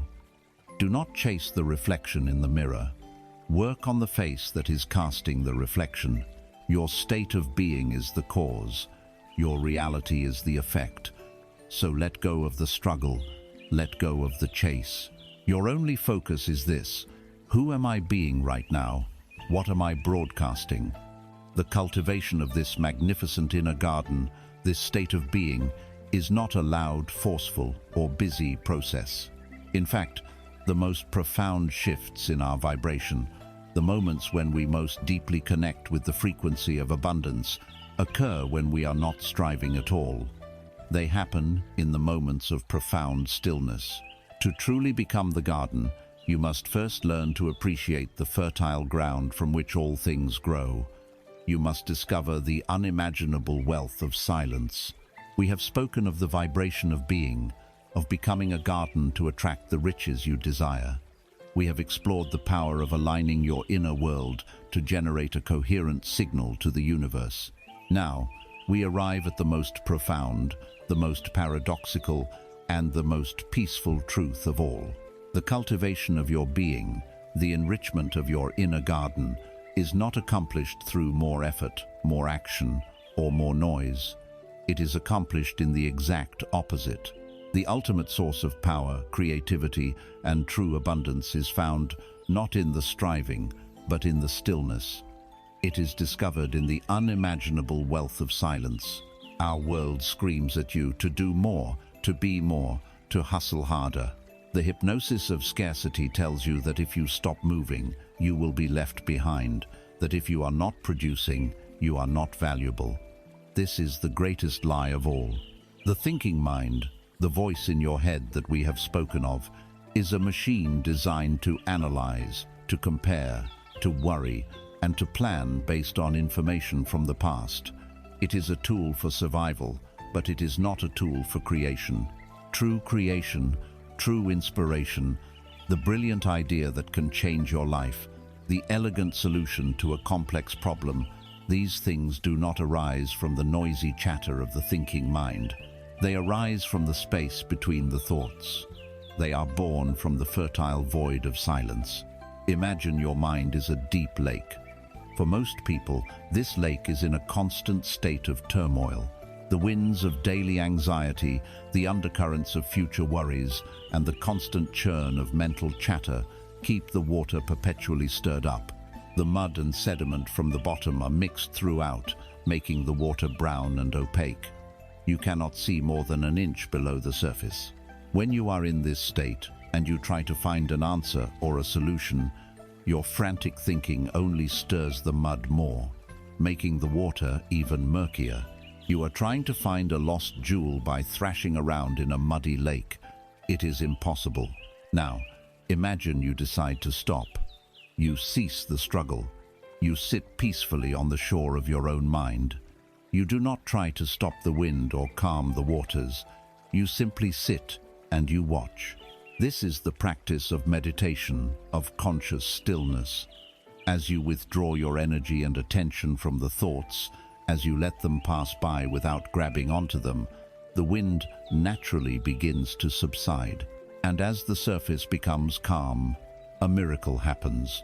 The sediment, the mud of your recycled worries and fears, slowly, gently, begins to settle to the bottom. The water begins to clear. First, you can see a few inches deep, then a few feet. And then, if you remain still long enough, the water becomes so crystal clear that you can see all the way to the very bottom of the lake. And what do you find there? Lying on the sandy floor, gleaming in the soft light of your awareness. You find the treasures that were there all along, obscured by the turmoil. You find the brilliant idea, the creative insight, the elegant solution. You find the answer to the question you have been struggling with for months. And beneath all of that, you find the greatest treasure of all, the deep, unshakable peace of your own being. This clarity, this profound insight born of non-doing, this is the wealth of silence. The striving mind can earn a salary, the silent mind can receive a fortune. Let us enter this silence together for just a few moments. There is no complex technique, there is only gentle allowing. Find a comfortable position, close your eyes, and bring your awareness to your breath. Do not try to change it. Simply observe the natural rhythm of your body breathing itself. Feel the air enter and feel the air leave. Now, bring your attention to the turning points. Notice the still point at the very top of your inhalation, that tiny pause before the exhale begins. It is a moment of fullness, of suspension. And notice the even quieter point at the very bottom of your exhalation, the moment of emptiness before the body decides to breathe in again.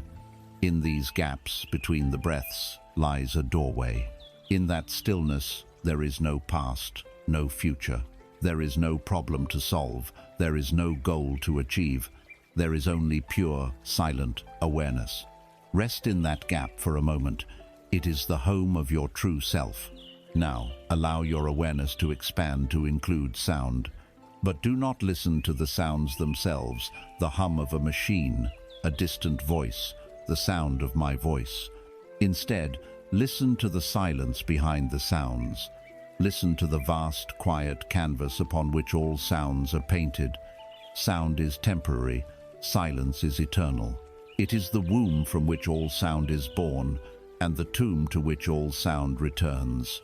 Rest in that underlying, ever-present silence. It is your own consciousness. Thoughts may still arise. See them as clouds, drifting lazily across the vast blue sky of your mind. You are not the clouds. You have never been the clouds. You are the sky. The sky is not harmed by the clouds. It is not disturbed by them. It does not cling to them. It simply allows them to come and go, remaining in its own vast, peaceful, silent expanse. Be the sky. As you rest here, in this quiet space, you may begin to notice a subtle feeling in your body, a gentle aliveness in your hands and feet, a quiet background hum of energy. This is the feeling of your own presence. It is not an emotion. It is deeper than emotion. It is the simple, profound joy of being. This feeling needs nothing. It wants nothing. It is already complete. It is already whole.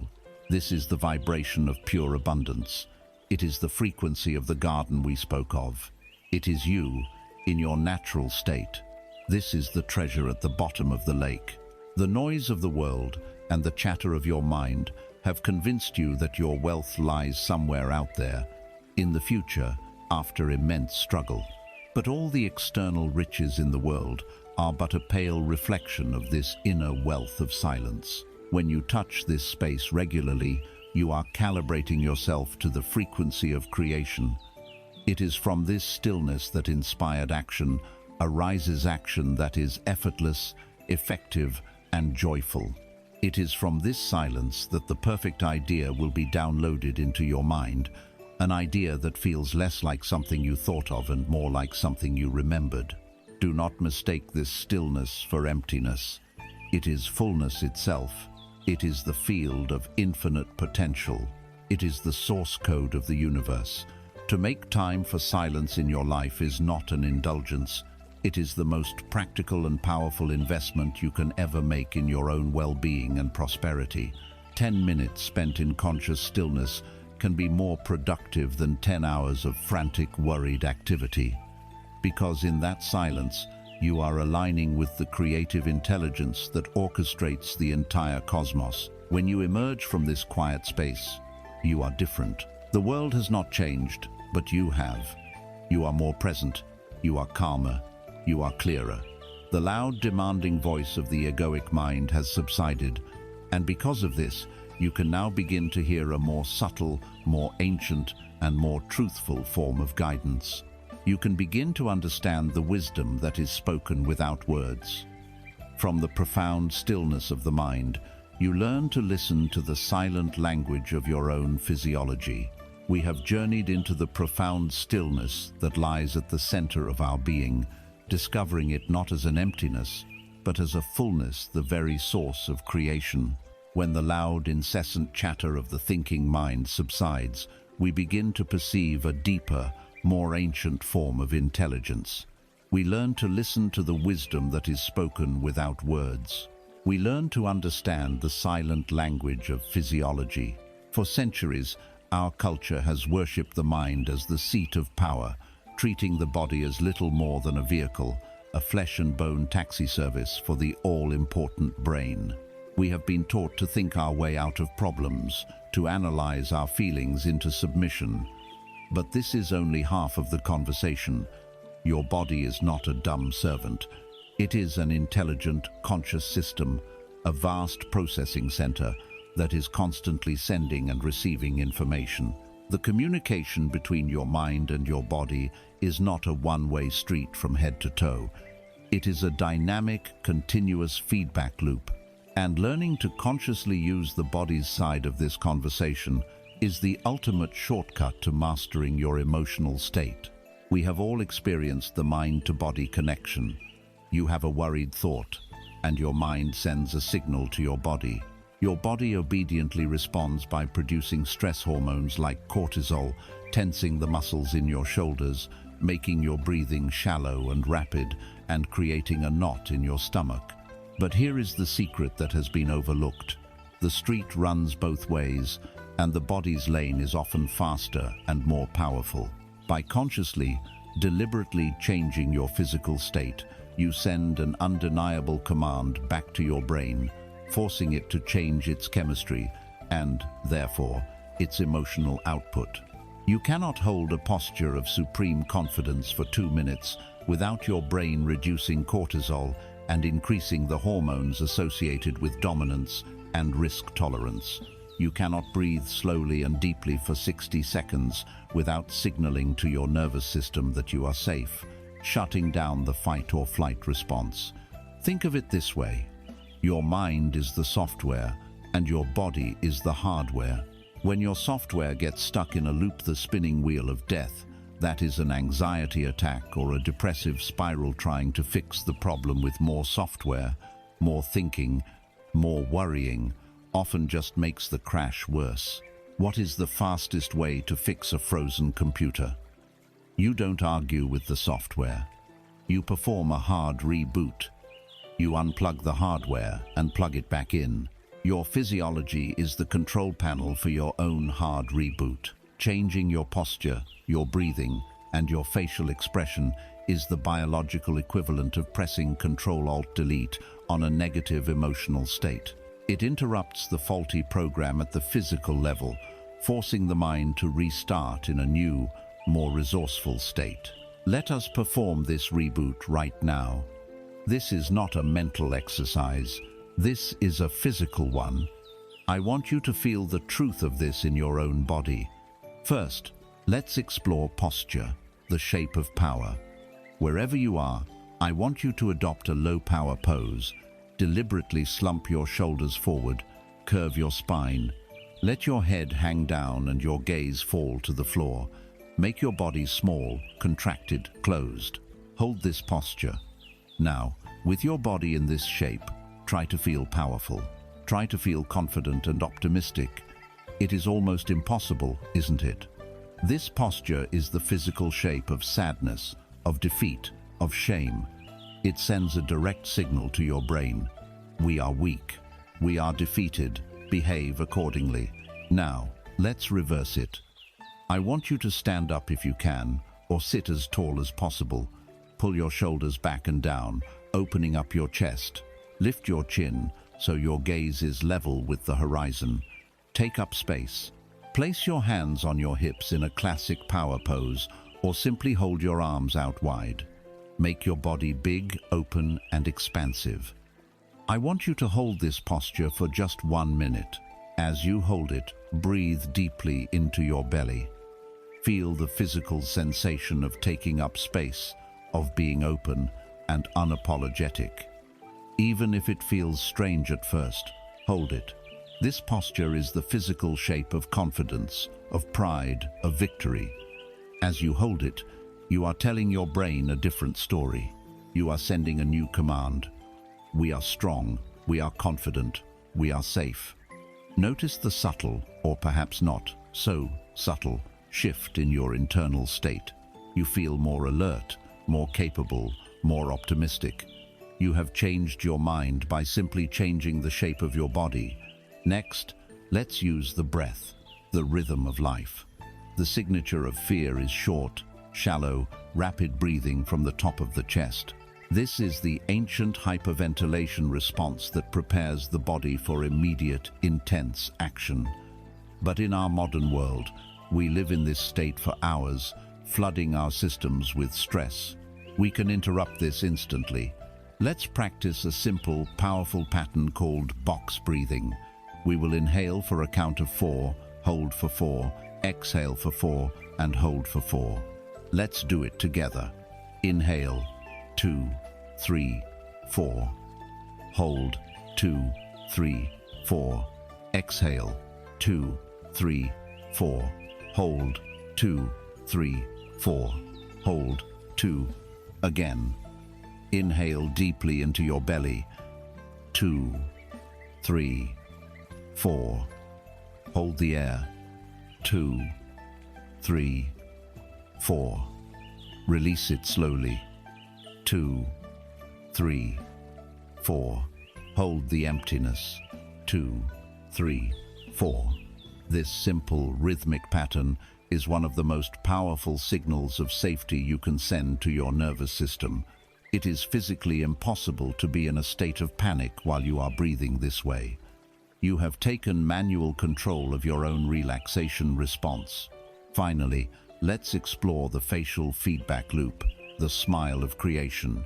Your brain and your facial muscles are in a constant conversation. When you feel happy, you smile. But it also works in reverse. When you smile, your brain releases neurochemicals like dopamine and serotonin, the very chemicals that create the feeling of happiness. You can literally smile your way into a better mood. So, right now, I want you to smile. Even if it feels forced or ridiculous, lift the corners of your mouth. Let your eyes crinkle. Put a big, goofy grin on your face and hold it for 30 seconds. Just hold it. As you do, notice what happens. There is a subtle lift, a lightening of your inner state. You are using the hardware of your face to reboot the software of your mood. This is the silent language. It is the wisdom of your body. It is your direct, immediate tool for state management. The next time you feel the grip of fear or the weight of despair, do not start by arguing with your thoughts. Start by moving your body. Stand up tall, breathe deep, put a smile on your face, walk around the room, shake out your limbs. It will feel like the last thing you want to do, but it is the most effective. You must embody the state you wish to inhabit. How would a person of immense wealth and freedom carry themselves? Would they be hunched over, breathing shallowly, with a frown on their face?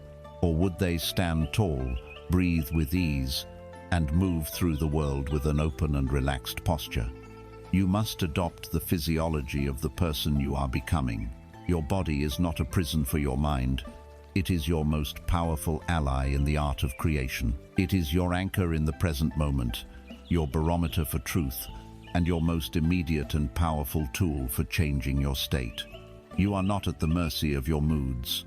You are the master of your own biochemistry. And when you achieve this level of mastery over your own internal world, your thoughts, your emotions, your very physiology, a remarkable phenomenon begins to occur. You begin to notice that the world outside of you, the world of people, events, and circumstances, starts to shift and rearrange itself to match your new inner reality. The universe ceases to be a random, chaotic force and reveals itself to be a perfect, intelligent mirror. And it is this great cosmic mirror that we must now turn to face. We have journeyed deep into the inner world, learning to master our thoughts, our emotions, and the very physiology of our being. We have cultivated a state of congruence, broadcasting a clear, coherent signal of the reality we choose. Now, we must turn our gaze outward and understand how this inner work interacts with the world of circumstances, people, and events. We must come to terms with one of the most powerful and often confronting laws of creation. The universe is a perfect mirror. From childhood, we are taught to see the world as something separate from us, something that happens to us. We see life as a series of random, chaotic events, or perhaps as a grand system of rewards and punishments meted out by some external, judgmental force. If something good happens, we feel we have been rewarded. If something bad happens, we believe we are being punished or are simply the victim of bad luck. This entire paradigm is built on a foundational illusion, the illusion of separation. The truth is far more elegant and far more empowering. The universe is not separate from you. It is an extension of you. It is a vast, intelligent, and perfectly neutral field of consciousness that has one primary function: to reflect back to you, with flawless accuracy, the truth of your own inner state. It does not judge you. It has no opinion about whether you are broadcasting a frequency of wealth or a frequency of poverty. Its only job is to provide a perfect reflection. You cannot be angry at a mirror for showing you your own face. You cannot yell at the mirror and command it to smile while you are still frowning. The reflection can only change after you do. We spend our lives shouting at the reflection, trying to manipulate the outer world, when the source of the image is, and always has been, within. Let's reframe our entire understanding of problems. An unexpected bill, a difficult client, a relationship conflict, a health challenge. These are not punishments. They are not roadblocks set up by a hostile universe to thwart you. They are simply feedback. They are data points. They are the universe, in its infinite compassion, holding up a mirror and saying, this is the belief system and vibrational frequency you are currently holding as true. Is this what you wish to continue creating? Think of the universe as a sophisticated and benevolent global positioning system, a GPS for your soul. At the beginning of your journey, you programmed in your desired destination, a life of abundance, peace, and freedom. Your congruent inner state is the vehicle moving you along the path. Now, when you are driving and you take a wrong turn, what does the GPS do? Does it scold you? Does it say, "You are a terrible driver, you will never reach your destination"? Number. It simply, calmly, and without any judgment, recalculates. It states, "Off route," recalculating, and it shows you your new, current position on the map. This is exactly how life's challenges operate. They are not a judgment, but a simple factual statement of your current position. That unexpected bill that arrives in the mail is not a punishment. It is the GPS calmly stating, recalculating. Your current energetic location is fear of not having enough. This is the vibration you are broadcasting.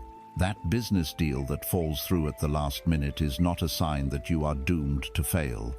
It is the GPS saying, recalculating. Your current energetic location is deep-seated belief that success must be a struggle. This is the program you are running. The feeling of being overlooked or undervalued by others is not proof of your insignificance. It is the GPS saying, recalculating, your current energetic location is, I am not worthy of being seen. This is the reflection of the value you are placing on yourself. Seeing life in this way changes everything. Problems are no longer terrifying monsters to be feared. They become valuable messengers to be decoded. They lose their emotional charge and become simple, unemotional information. They are the universe's loving attempt to show you the unconscious programs and limiting beliefs you are still running, so that you can finally bring them into the light of your awareness and choose to change them. The goal is to fall in love with the feedback, to welcome it, because it is the fastest and most direct path to your own evolution. Let us put this into practice right now. I invite you to bring to mind a recurring challenge in your life, a frustrating situation that seems to repeat itself. It could be a pattern of financial lack, a type of conflict that reappears in your relationships, or a persistent feeling of being stuck. First, for the purpose of this exercise, I want you to completely drop the story of blame. Let go of blaming the economy, your boss, your partner, your parents, or bad luck. Just for this moment, we will operate from the principle that this situation is not happening to you, but happening for you, as a piece of perfect feedback from your mirror. Now, with the situation in your mind, ask yourself this powerful question, the mirror question. What is this situation reflecting back to me about my own inner state? What belief must I be holding as true for this to be my reality? Don't look for a complex answer. Look for the simple underlying belief. If you constantly attract people who take advantage of you, what might that reflect? Perhaps a belief that I am not worthy of respect, or I must please others to be loved. If you always seem to have just enough money to scrape by but never enough to thrive, what might that reflect?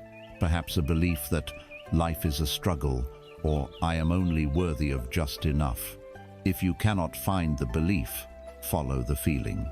When this situation occurs, what is the primary emotion it triggers in you?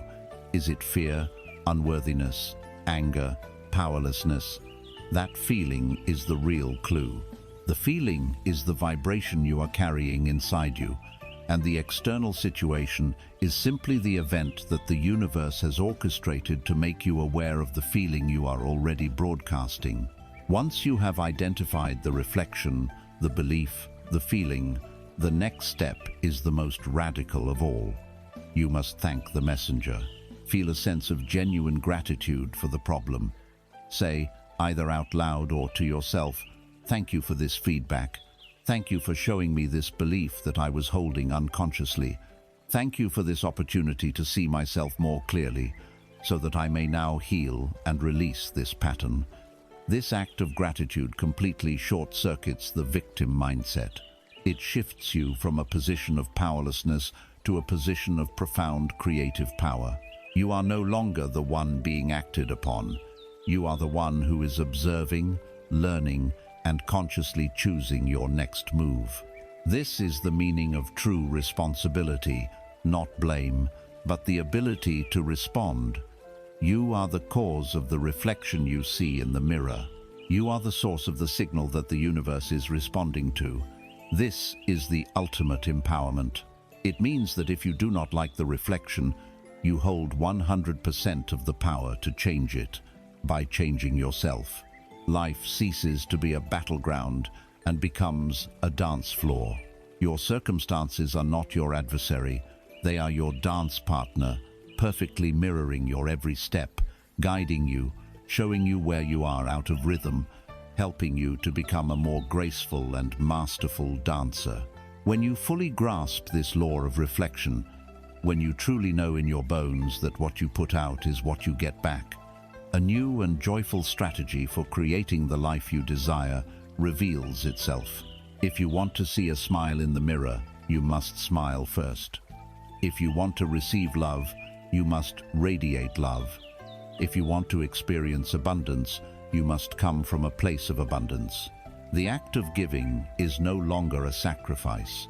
It becomes the most direct and powerful way to signal to the universe the reality you choose to inhabit. This brings us to the sacred economics of creation, the profound power of the currency of generosity. We have stood before the great mirror of the universe and accepted a profound truth. What we put out is what we get back. Our reality is a perfect reflection of our inner state of being. This understanding moves us from a position of passive victimhood to one of active creation, and it reveals one of the most counterintuitive and joyful strategies for creating a life of abundance.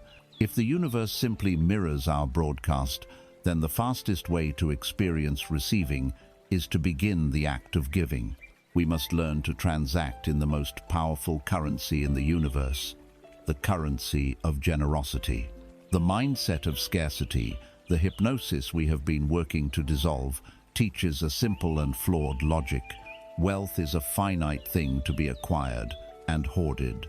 The person trapped in this mindset clutches their resources, their money, their time, their knowledge with a clenched fist. They believe that life is a zero-sum game, that giving something away means they will have less. Their world is governed by the fear of depletion. They live in a constant state of energetic constipation, and they wonder why nothing new and wonderful seems to flow into their lives. They are like a person who tries to fill a cup that is already full and sealed with a lid. The universe operates on an entirely different principle, the principle of circulation, of flow. The law of abundance dictates that the more freely and joyfully you give, the more space you create to receive. Hoarding stops the flow. Generosity creates a powerful current. Let us use the most essential metaphor there is, the breath. Your life depends on a constant, rhythmic exchange with the universe. The inhale is receiving the air, the energy, the abundance that sustains you. The exhale is giving the release, the contribution back to the world. Now, imagine a person who becomes terrified that there will not be enough air.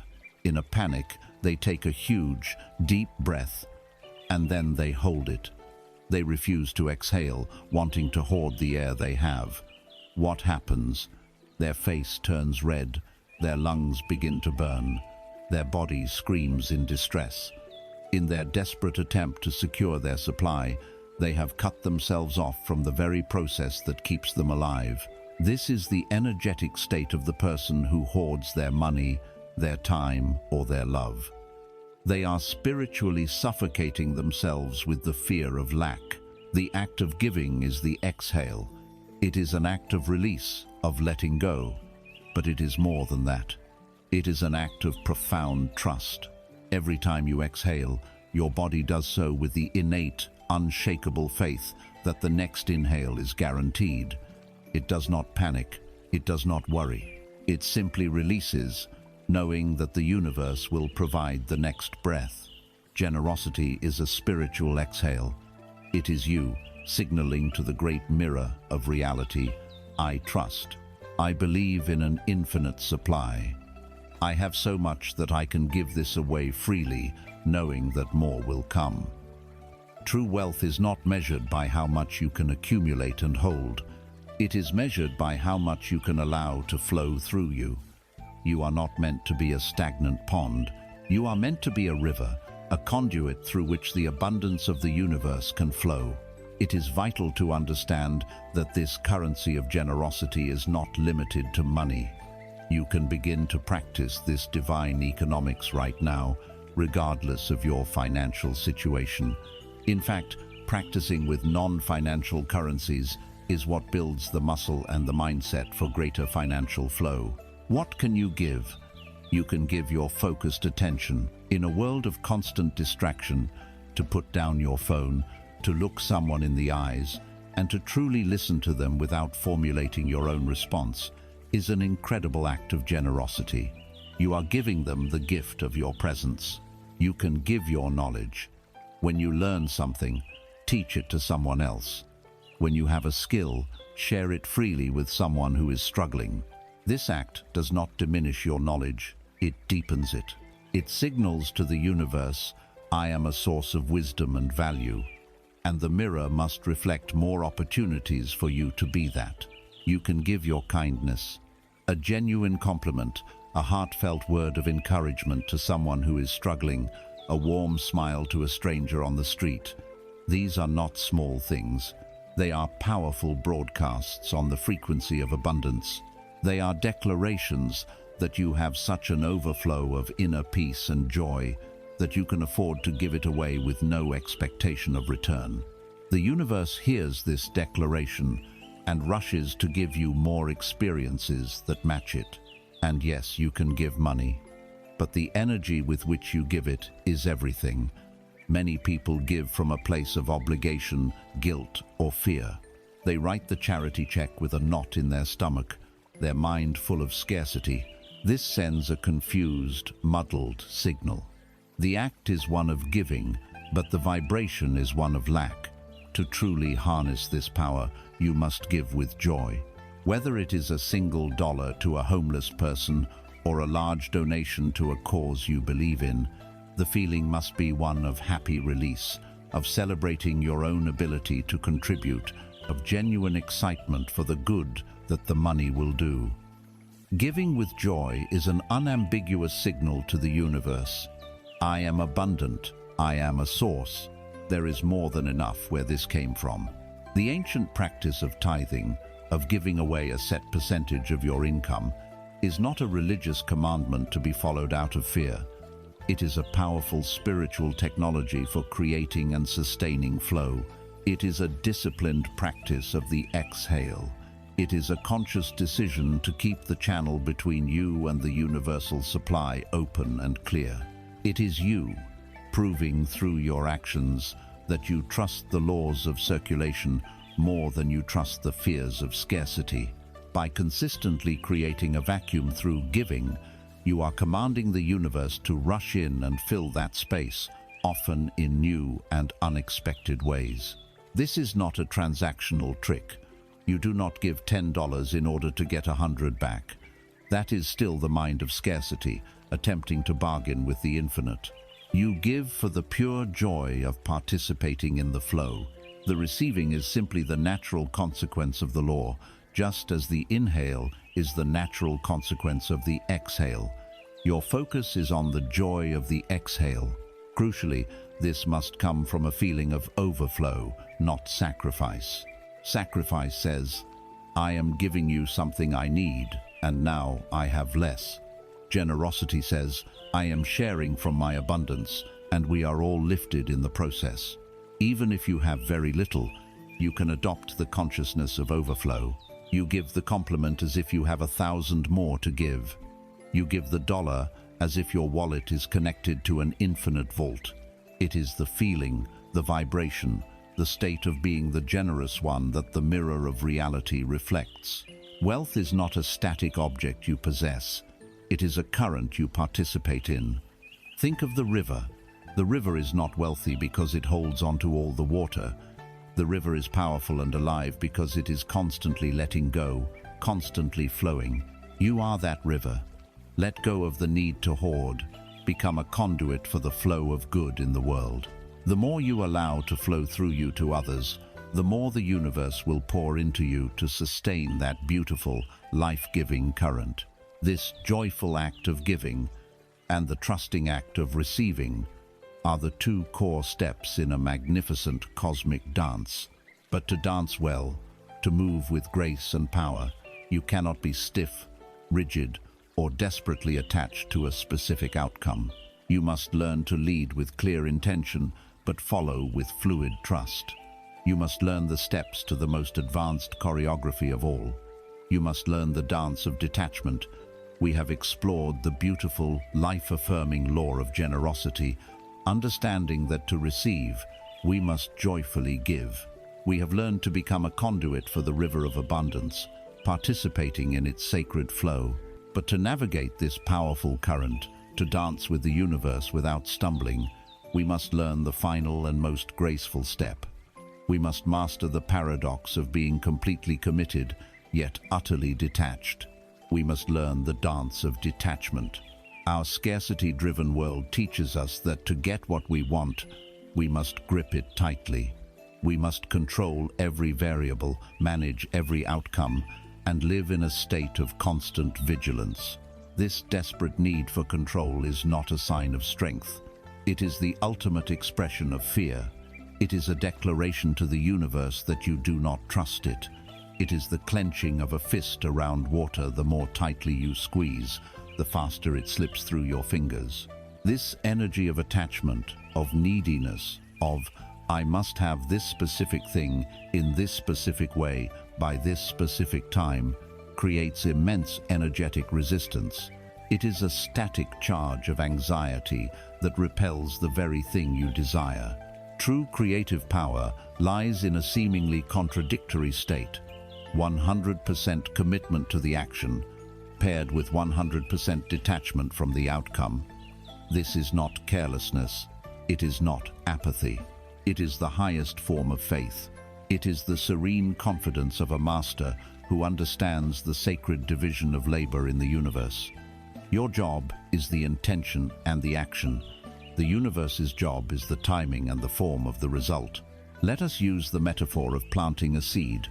The desire you hold in your heart for financial freedom, for creative expression, for deep peace is a precious seed.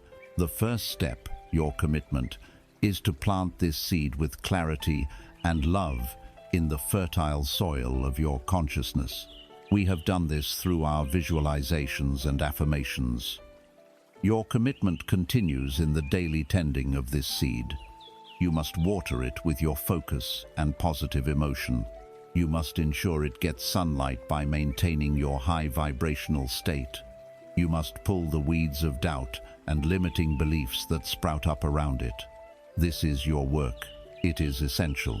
It is the 10 a.m. commitment. But now we come to detachment.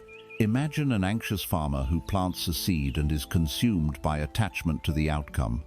Every hour, he goes out to the field, gets on his hands and knees, and digs up the seed to see if it has started to sprout. He is so desperate for reassurance, so terrified that it is not working, that his very need to control the process destroys the process itself. He is killing his creation with his own anxiety. This is what we do when we obsess over our desires, when we check our bank account 10 times a day after starting a new venture, when we constantly look for external signs that it's working, when we live in a state of anxiety about the how and the when. We are digging up the seed. The master gardener, however, operates from a place of serene detachment. She plants the same seed with the same love and commitment. She tends to it faithfully, providing water and sunlight. And then she lets go. She walks away. She trusts. She trusts the innate intelligence of the seed. She trusts the nourishing power of the soil and the sun. She trusts the laws of nature that govern germination. She knows that her frantic worrying or digging will not make the seed grow any faster. Her job is to create the perfect conditions and then allow the miracle of growth to unfold in its own perfect, mysterious time. This combination of diligent care and faithful release is the dance of detachment. It is crucial to distinguish this powerful state from its weak cousin, abandonment. Abandonment is apathy. It is planting the seed and then walking away forever, never watering it, never tending to it. It is a state of resignation that says, I don't really believe this will work, so I won't even try. Detachment, on the other hand, is a state of profound engagement and trust. It is you performing your part of the bargain with impeccable excellence, and then trusting your divine partner, the universe, to perform its part. You are responsible for the effort, not the outcome. This is the heart of what ancient sages called effortless effort, or Wu Wei. It is action without anxiety.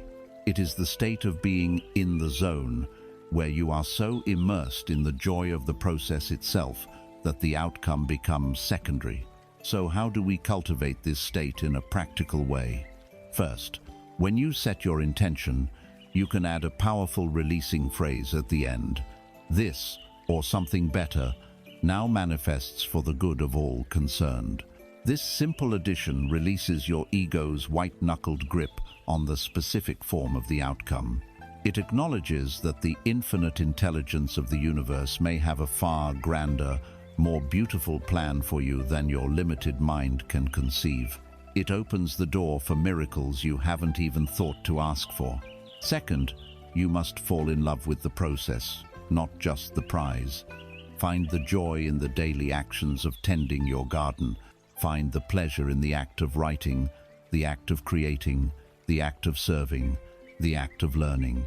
When your joy comes from the doing itself, you are no longer dependent on the outcome for your happiness. You are already happy. You are already whole. And ironically, it is from this state of non-needy joy that the most magnificent outcomes effortlessly manifest. Third, practice what you might call controlled release. After you have done your work for the day, you have made the calls, you have sent the emails, you have done your visualization, you have tended to your seed, you must consciously and deliberately let it go. Turn your attention to something else completely. Go for a walk in nature, play with your children, listen to music, lose yourself in another activity. This act of consciously shifting your focus is a powerful signal of trust. It tells the universe, my work is done for today. I now release this into your care. Detachment is the ultimate freedom. It is the release from the self-imposed prison of anxiety. It is the grace that allows you to move through life with lightness and power. You know what you want. You do your part with absolute commitment, and you allow the universe to surprise and delight you with the timing and the form of its delivery. You are no longer a frantic, anxious farmer. You are a master gardener, dancing in partnership with the divine. You are a co-creator with the cosmos. And when you exist in this beautiful, harmonious state of detached flow, a wonderful and unexpected shift begins to occur. The desperate, needy energy that was once so focused on a future outcome begins to dissolve. And in its place, an awareness of the present moment begins to bloom. You start to notice the incredible beauty and richness that is already here, right now, all around you. The striving for what you don't have is replaced by a profound appreciation for what you do have. This is the gateway to the most powerful creative state of all. It is the discovery of the gold you have been standing on this entire time. It is the power of gratitude. We have danced with the universe, learning to hold our intentions with commitment while releasing our attachments to the outcome. This graceful dance of detachment naturally brings our awareness out of the anxious future and into the serene power of the present moment. And here, in the stillness of the now, we discover the final, most potent alchemical ingredient in our journey of transformation. It is a force so simple we often dismiss it, yet so powerful it can recalibrate our entire reality. It is the discovery of the gold you already own through the power of gratitude. We have been taught to think of gratitude as a social pleasantry, a polite thank you that we say after we have received something good. We see it as the end point of a transaction. This is a profound misunderstanding of its nature. Gratitude is not the response to a gift. It is the force that summons the gift into being. It is not a mere feeling. It is a technology of consciousness. It is the master frequency that harmonizes your personal energy field with the universal field of abundance. It is the language that the universe understands most clearly.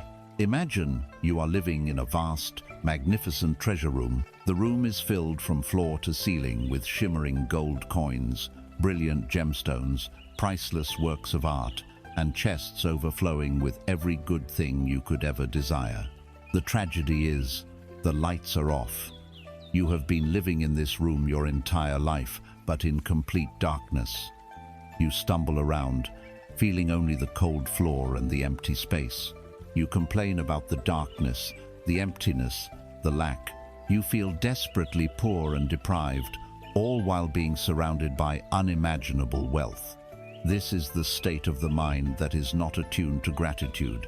It cannot perceive the abundance that is already, and always has been, present. From this darkness, you cry out to the universe, "Please, I need a single gold coin." You are begging for a treasure that is already piled at your feet. Gratitude is the act of finding the light switch on the wall. The first moment you feel a single, genuine spark of thankfulness, perhaps for the simple gift of the air in your lungs, it is as if you have found the switch and flipped it on for a fraction of a second, illuminating the room in a brief, brilliant flash. In that flash, you catch a glimpse of the treasure. As you cultivate gratitude as a practice, it is like holding that switch down, flooding the entire room with a steady, brilliant light. And then you see it. It was here all along. You see the shining gold of your physical health, the very fact that your heart is beating and your body is functioning. You see the sparkling diamonds of your relationships, the people who love and support you. You see the priceless masterpieces of your own unique talents and creativity. You see the chests overflowing with the treasures of past experiences, even the difficult ones, which have now been reframed as valuable lessons. The room did not change. Nothing new was added. Your perception changed. You turned on the light. And when you can see, acknowledge, and appreciate the treasures you already possess, two magical things happen. First, you can now use and enjoy them, finally experiencing the wealth that was always yours. Second, the universe, that great mirror, seeing you in a state of appreciating and acknowledging wealth, has no choice but to reflect more of it back to you, bringing even more treasures into your brightly lit room. This is the physics of gratitude. It is the ultimate tool for vibrational alignment. When you are in a state of genuine gratitude, it is biochemically and energetically impossible to simultaneously be in a state of fear or lack. The two frequencies are mutually exclusive. Gratitude is the frequency of receiving. It is the feeling of the wish already fulfilled. The state of wanting creates a painful gap between you and your desire. The state of gratitude closes that gap instantly by placing you in the emotional state of already having what you desire. You are no longer asking for a solution. You are living in the reality of the solution. Let us enter this state now, not as a mental list, but as a full-body experience. Close your eyes. Let your awareness, which so often lives in your head, travel down through your entire body. Bring your attention to your feet upon the floor. Feel a wave of deep, sincere gratitude for these 2 feet. They have carried you through every single day of your life. They have walked you through joy and sorrow, stood you up when you were tired, and connected you to the solid earth. Feel the sensation of thankfulness in the very soles of your feet. Now, bring your awareness to your hands. Look at them in your mind's eye. These 2 incredible, intricate instruments. They have allowed you to build, to create, to touch, to hold, to comfort, to express yourself in the world. Feel a wave of gratitude for the gift of your hands. Bring your awareness to your lungs. Feel the gentle rhythmic motion of your breath.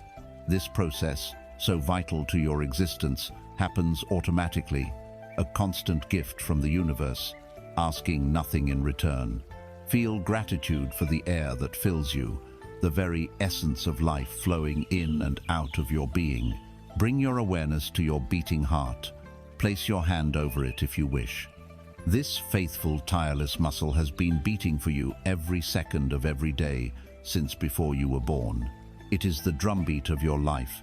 Feel a profound sense of awe and gratitude for this miraculous engine within you.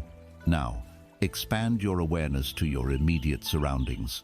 Feel gratitude for the chair, the couch, or the bed that is supporting your body right now, a miracle of structure and comfort that provides you with rest. Feel gratitude for the roof over your head, this simple shelter that protects you from the elements, a blessing of safety and security. Feel gratitude for the simple fact that you have access to clean water, a treasure of life that is not available to all beings on this planet. Let this feeling of appreciation build into a warm, glowing sensation in the center of your chest. This feeling is the frequency of abundance. It is the feeling of being taken care of being provided for, of being profoundly wealthy in this very moment. There is no lack in this feeling. There is no anxiety. There is only the peaceful, powerful hum of enough. Now, for a final transformative step, bring to mind a challenge you have overcome, a difficult time from your past. Feel the memory of the struggle, but then shift your focus. Find one thing to be grateful for about that experience. Perhaps it is gratitude for the strength it forced you to discover within yourself. Gratitude for the compassion it taught you. Gratitude for the lesson that now protects you. Gratitude for the simple fact that you survived it and are here today, stronger and wiser. This is the alchemy of turning the lead of your past into the gold of your present. Gratitude is not a passive emotion, it is a creative force. It is the magnetic frequency that aligns you with the best the universe has to offer. Make it a daily ritual. Begin each day, before your feet even touch the floor, by listing 3 things you are grateful for.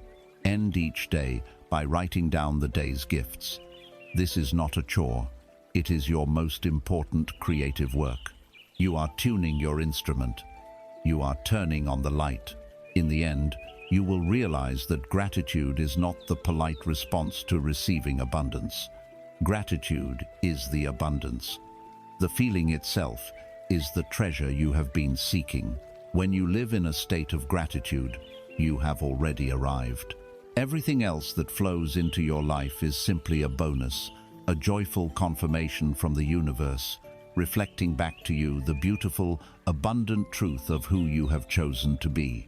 We have now journeyed through the great landscape of the inner world.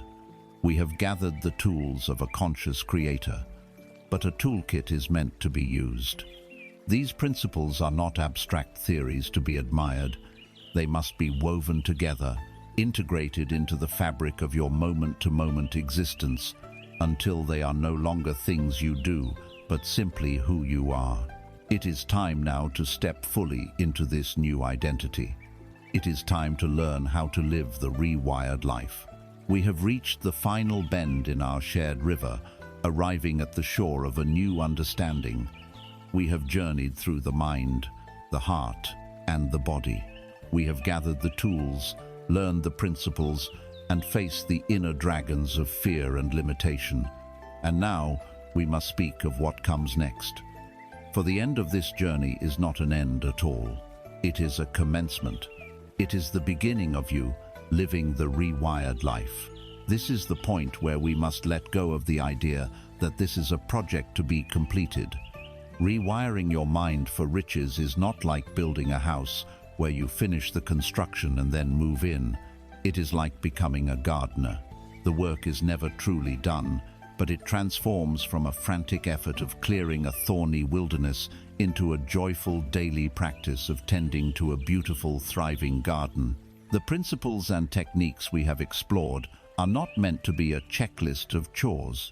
They are meant to dissolve into you, to become so much a part of you that you no longer distinguish them from your own being. Think of it as learning a new language.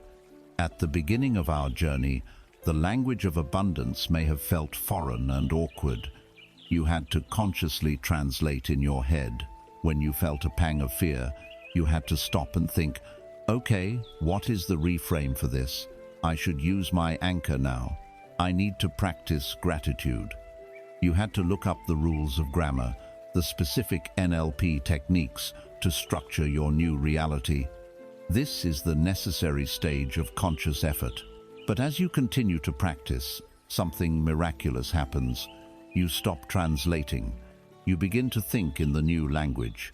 You no longer have to decide to look for the lesson in a challenge. Your mind does it automatically. You no longer have to force yourself to feel grateful. You find yourself simply welling up with appreciation for the sunlight on your face. The final stage of mastery is when you begin to dream in this new language. When the consciousness of abundance is so deeply integrated that it becomes your default operating system.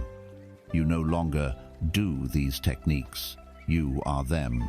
You are a person who sees opportunity. You are a person who lives in gratitude. You are a congruent being who broadcasts a frequency of peace. This is the rewired life. It is a shift from conscious effort to unconscious competence. It is the art of becoming, not just doing. So what does this life look like, day to day? It is not a fantasy life free from all problems. The winds will still blow, and the rains will still fall. The universe will continue to present you with challenges, because challenges are the grit that polishes the soul.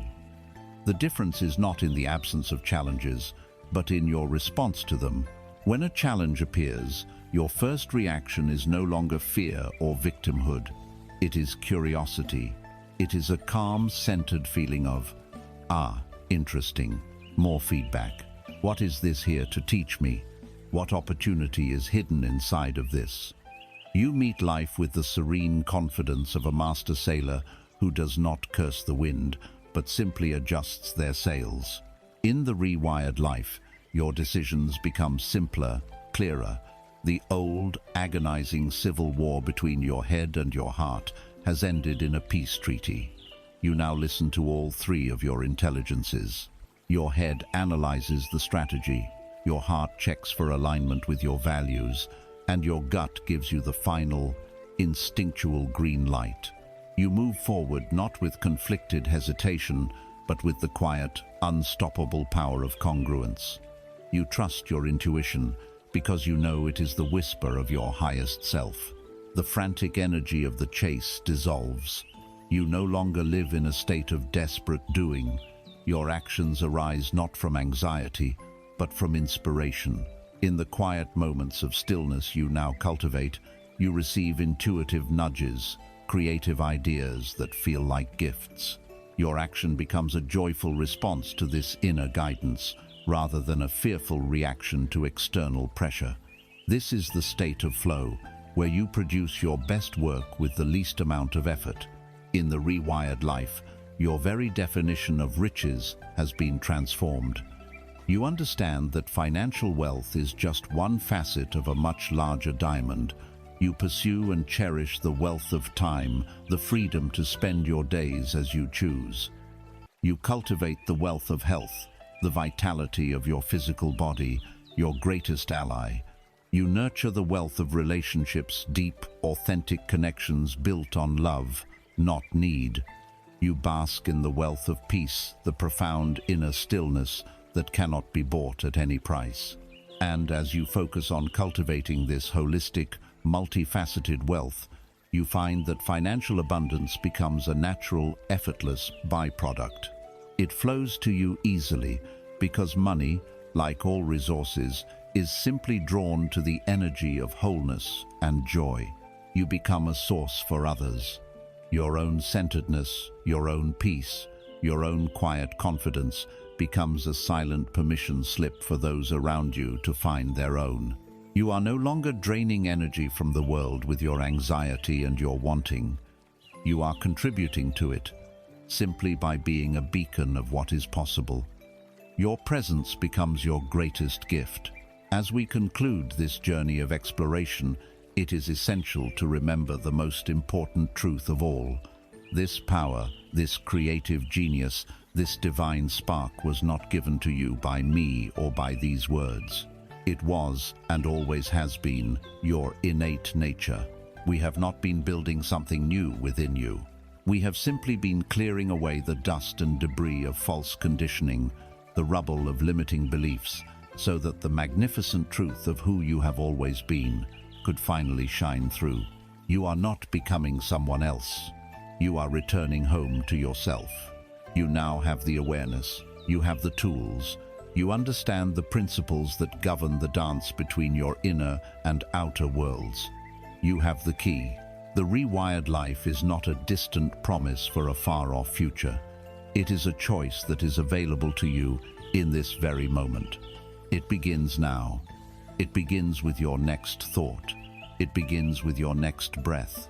It begins with the next story you choose to tell yourself about who you are and what is possible for you. The journey of learning is complete. The journey of living has just begun. Welcome to your new life. And so, we arrive at the end of our journey together, which is, in truth, the very beginning of yours. We began with a simple premise that the world is made not of atoms but of stories, and the most important story is the one you tell yourself. For so long, you have been a character in a story written for you by others, by your past, by your culture, by your fears. You believed the story was fixed, its tragic or frustrating ending already decided. The journey we have taken has not been about learning to read that old story better. It has been about realizing that you hold the pen. With the pen of your focused awareness and the ink of your aligned emotion, you are, and always have been, the author. Imagine your life before this as sitting in a dark cinema, completely captivated by the film playing on the screen. You laughed at its comedies, you cried at its tragedies, you gripped your seat in fear during its dramas. You believed the film was reality, an unchangeable sequence of events happening to you. This journey has been a gentle tap on your shoulder, a whisper in the dark inviting you to stand up, to walk up the aisle, and to open a small door you never knew existed. You have now stepped through that door and found yourself not in the audience, but in the projection booth. You can see the light, the lenses, the reels of film. You see now that the images on the screen are not a fixed reality, but a projection of light, sourced from within. From this new vantage point, you realize the ultimate truth. You are not the spectator of your life's movie. You are the director. You are the one who chooses the script, who edits the scenes, who decides where the light of your attention will fall. You can change the reel at any moment. This is the power you have reclaimed. You have moved from being the effect of your world to being the cause. And as the conscious director of your reality, you need only one guiding principle, one core mantra to hold in your heart. Let it be this: I am the source, not the seeker. Let that sink into the very marrow of your bones. The seeker lives in a state of lack, always looking outside for the next solution, the next validation, the next piece of gold.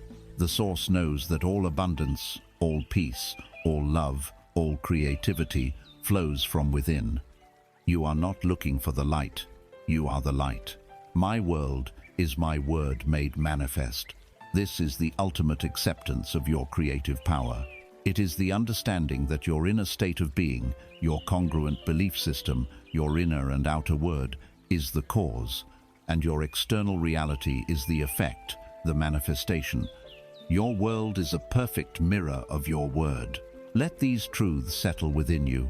Let them replace the old stories of scarcity and struggle. The journey of learning is complete. The journey of living, of being, now unfolds before you. There is nothing left to chase. There is only you to be. Take one final deep breath. Breathe in the peace you have cultivated. And as you exhale, release any remaining effort. Release the need to strive. You have arrived. You are home. Be still and know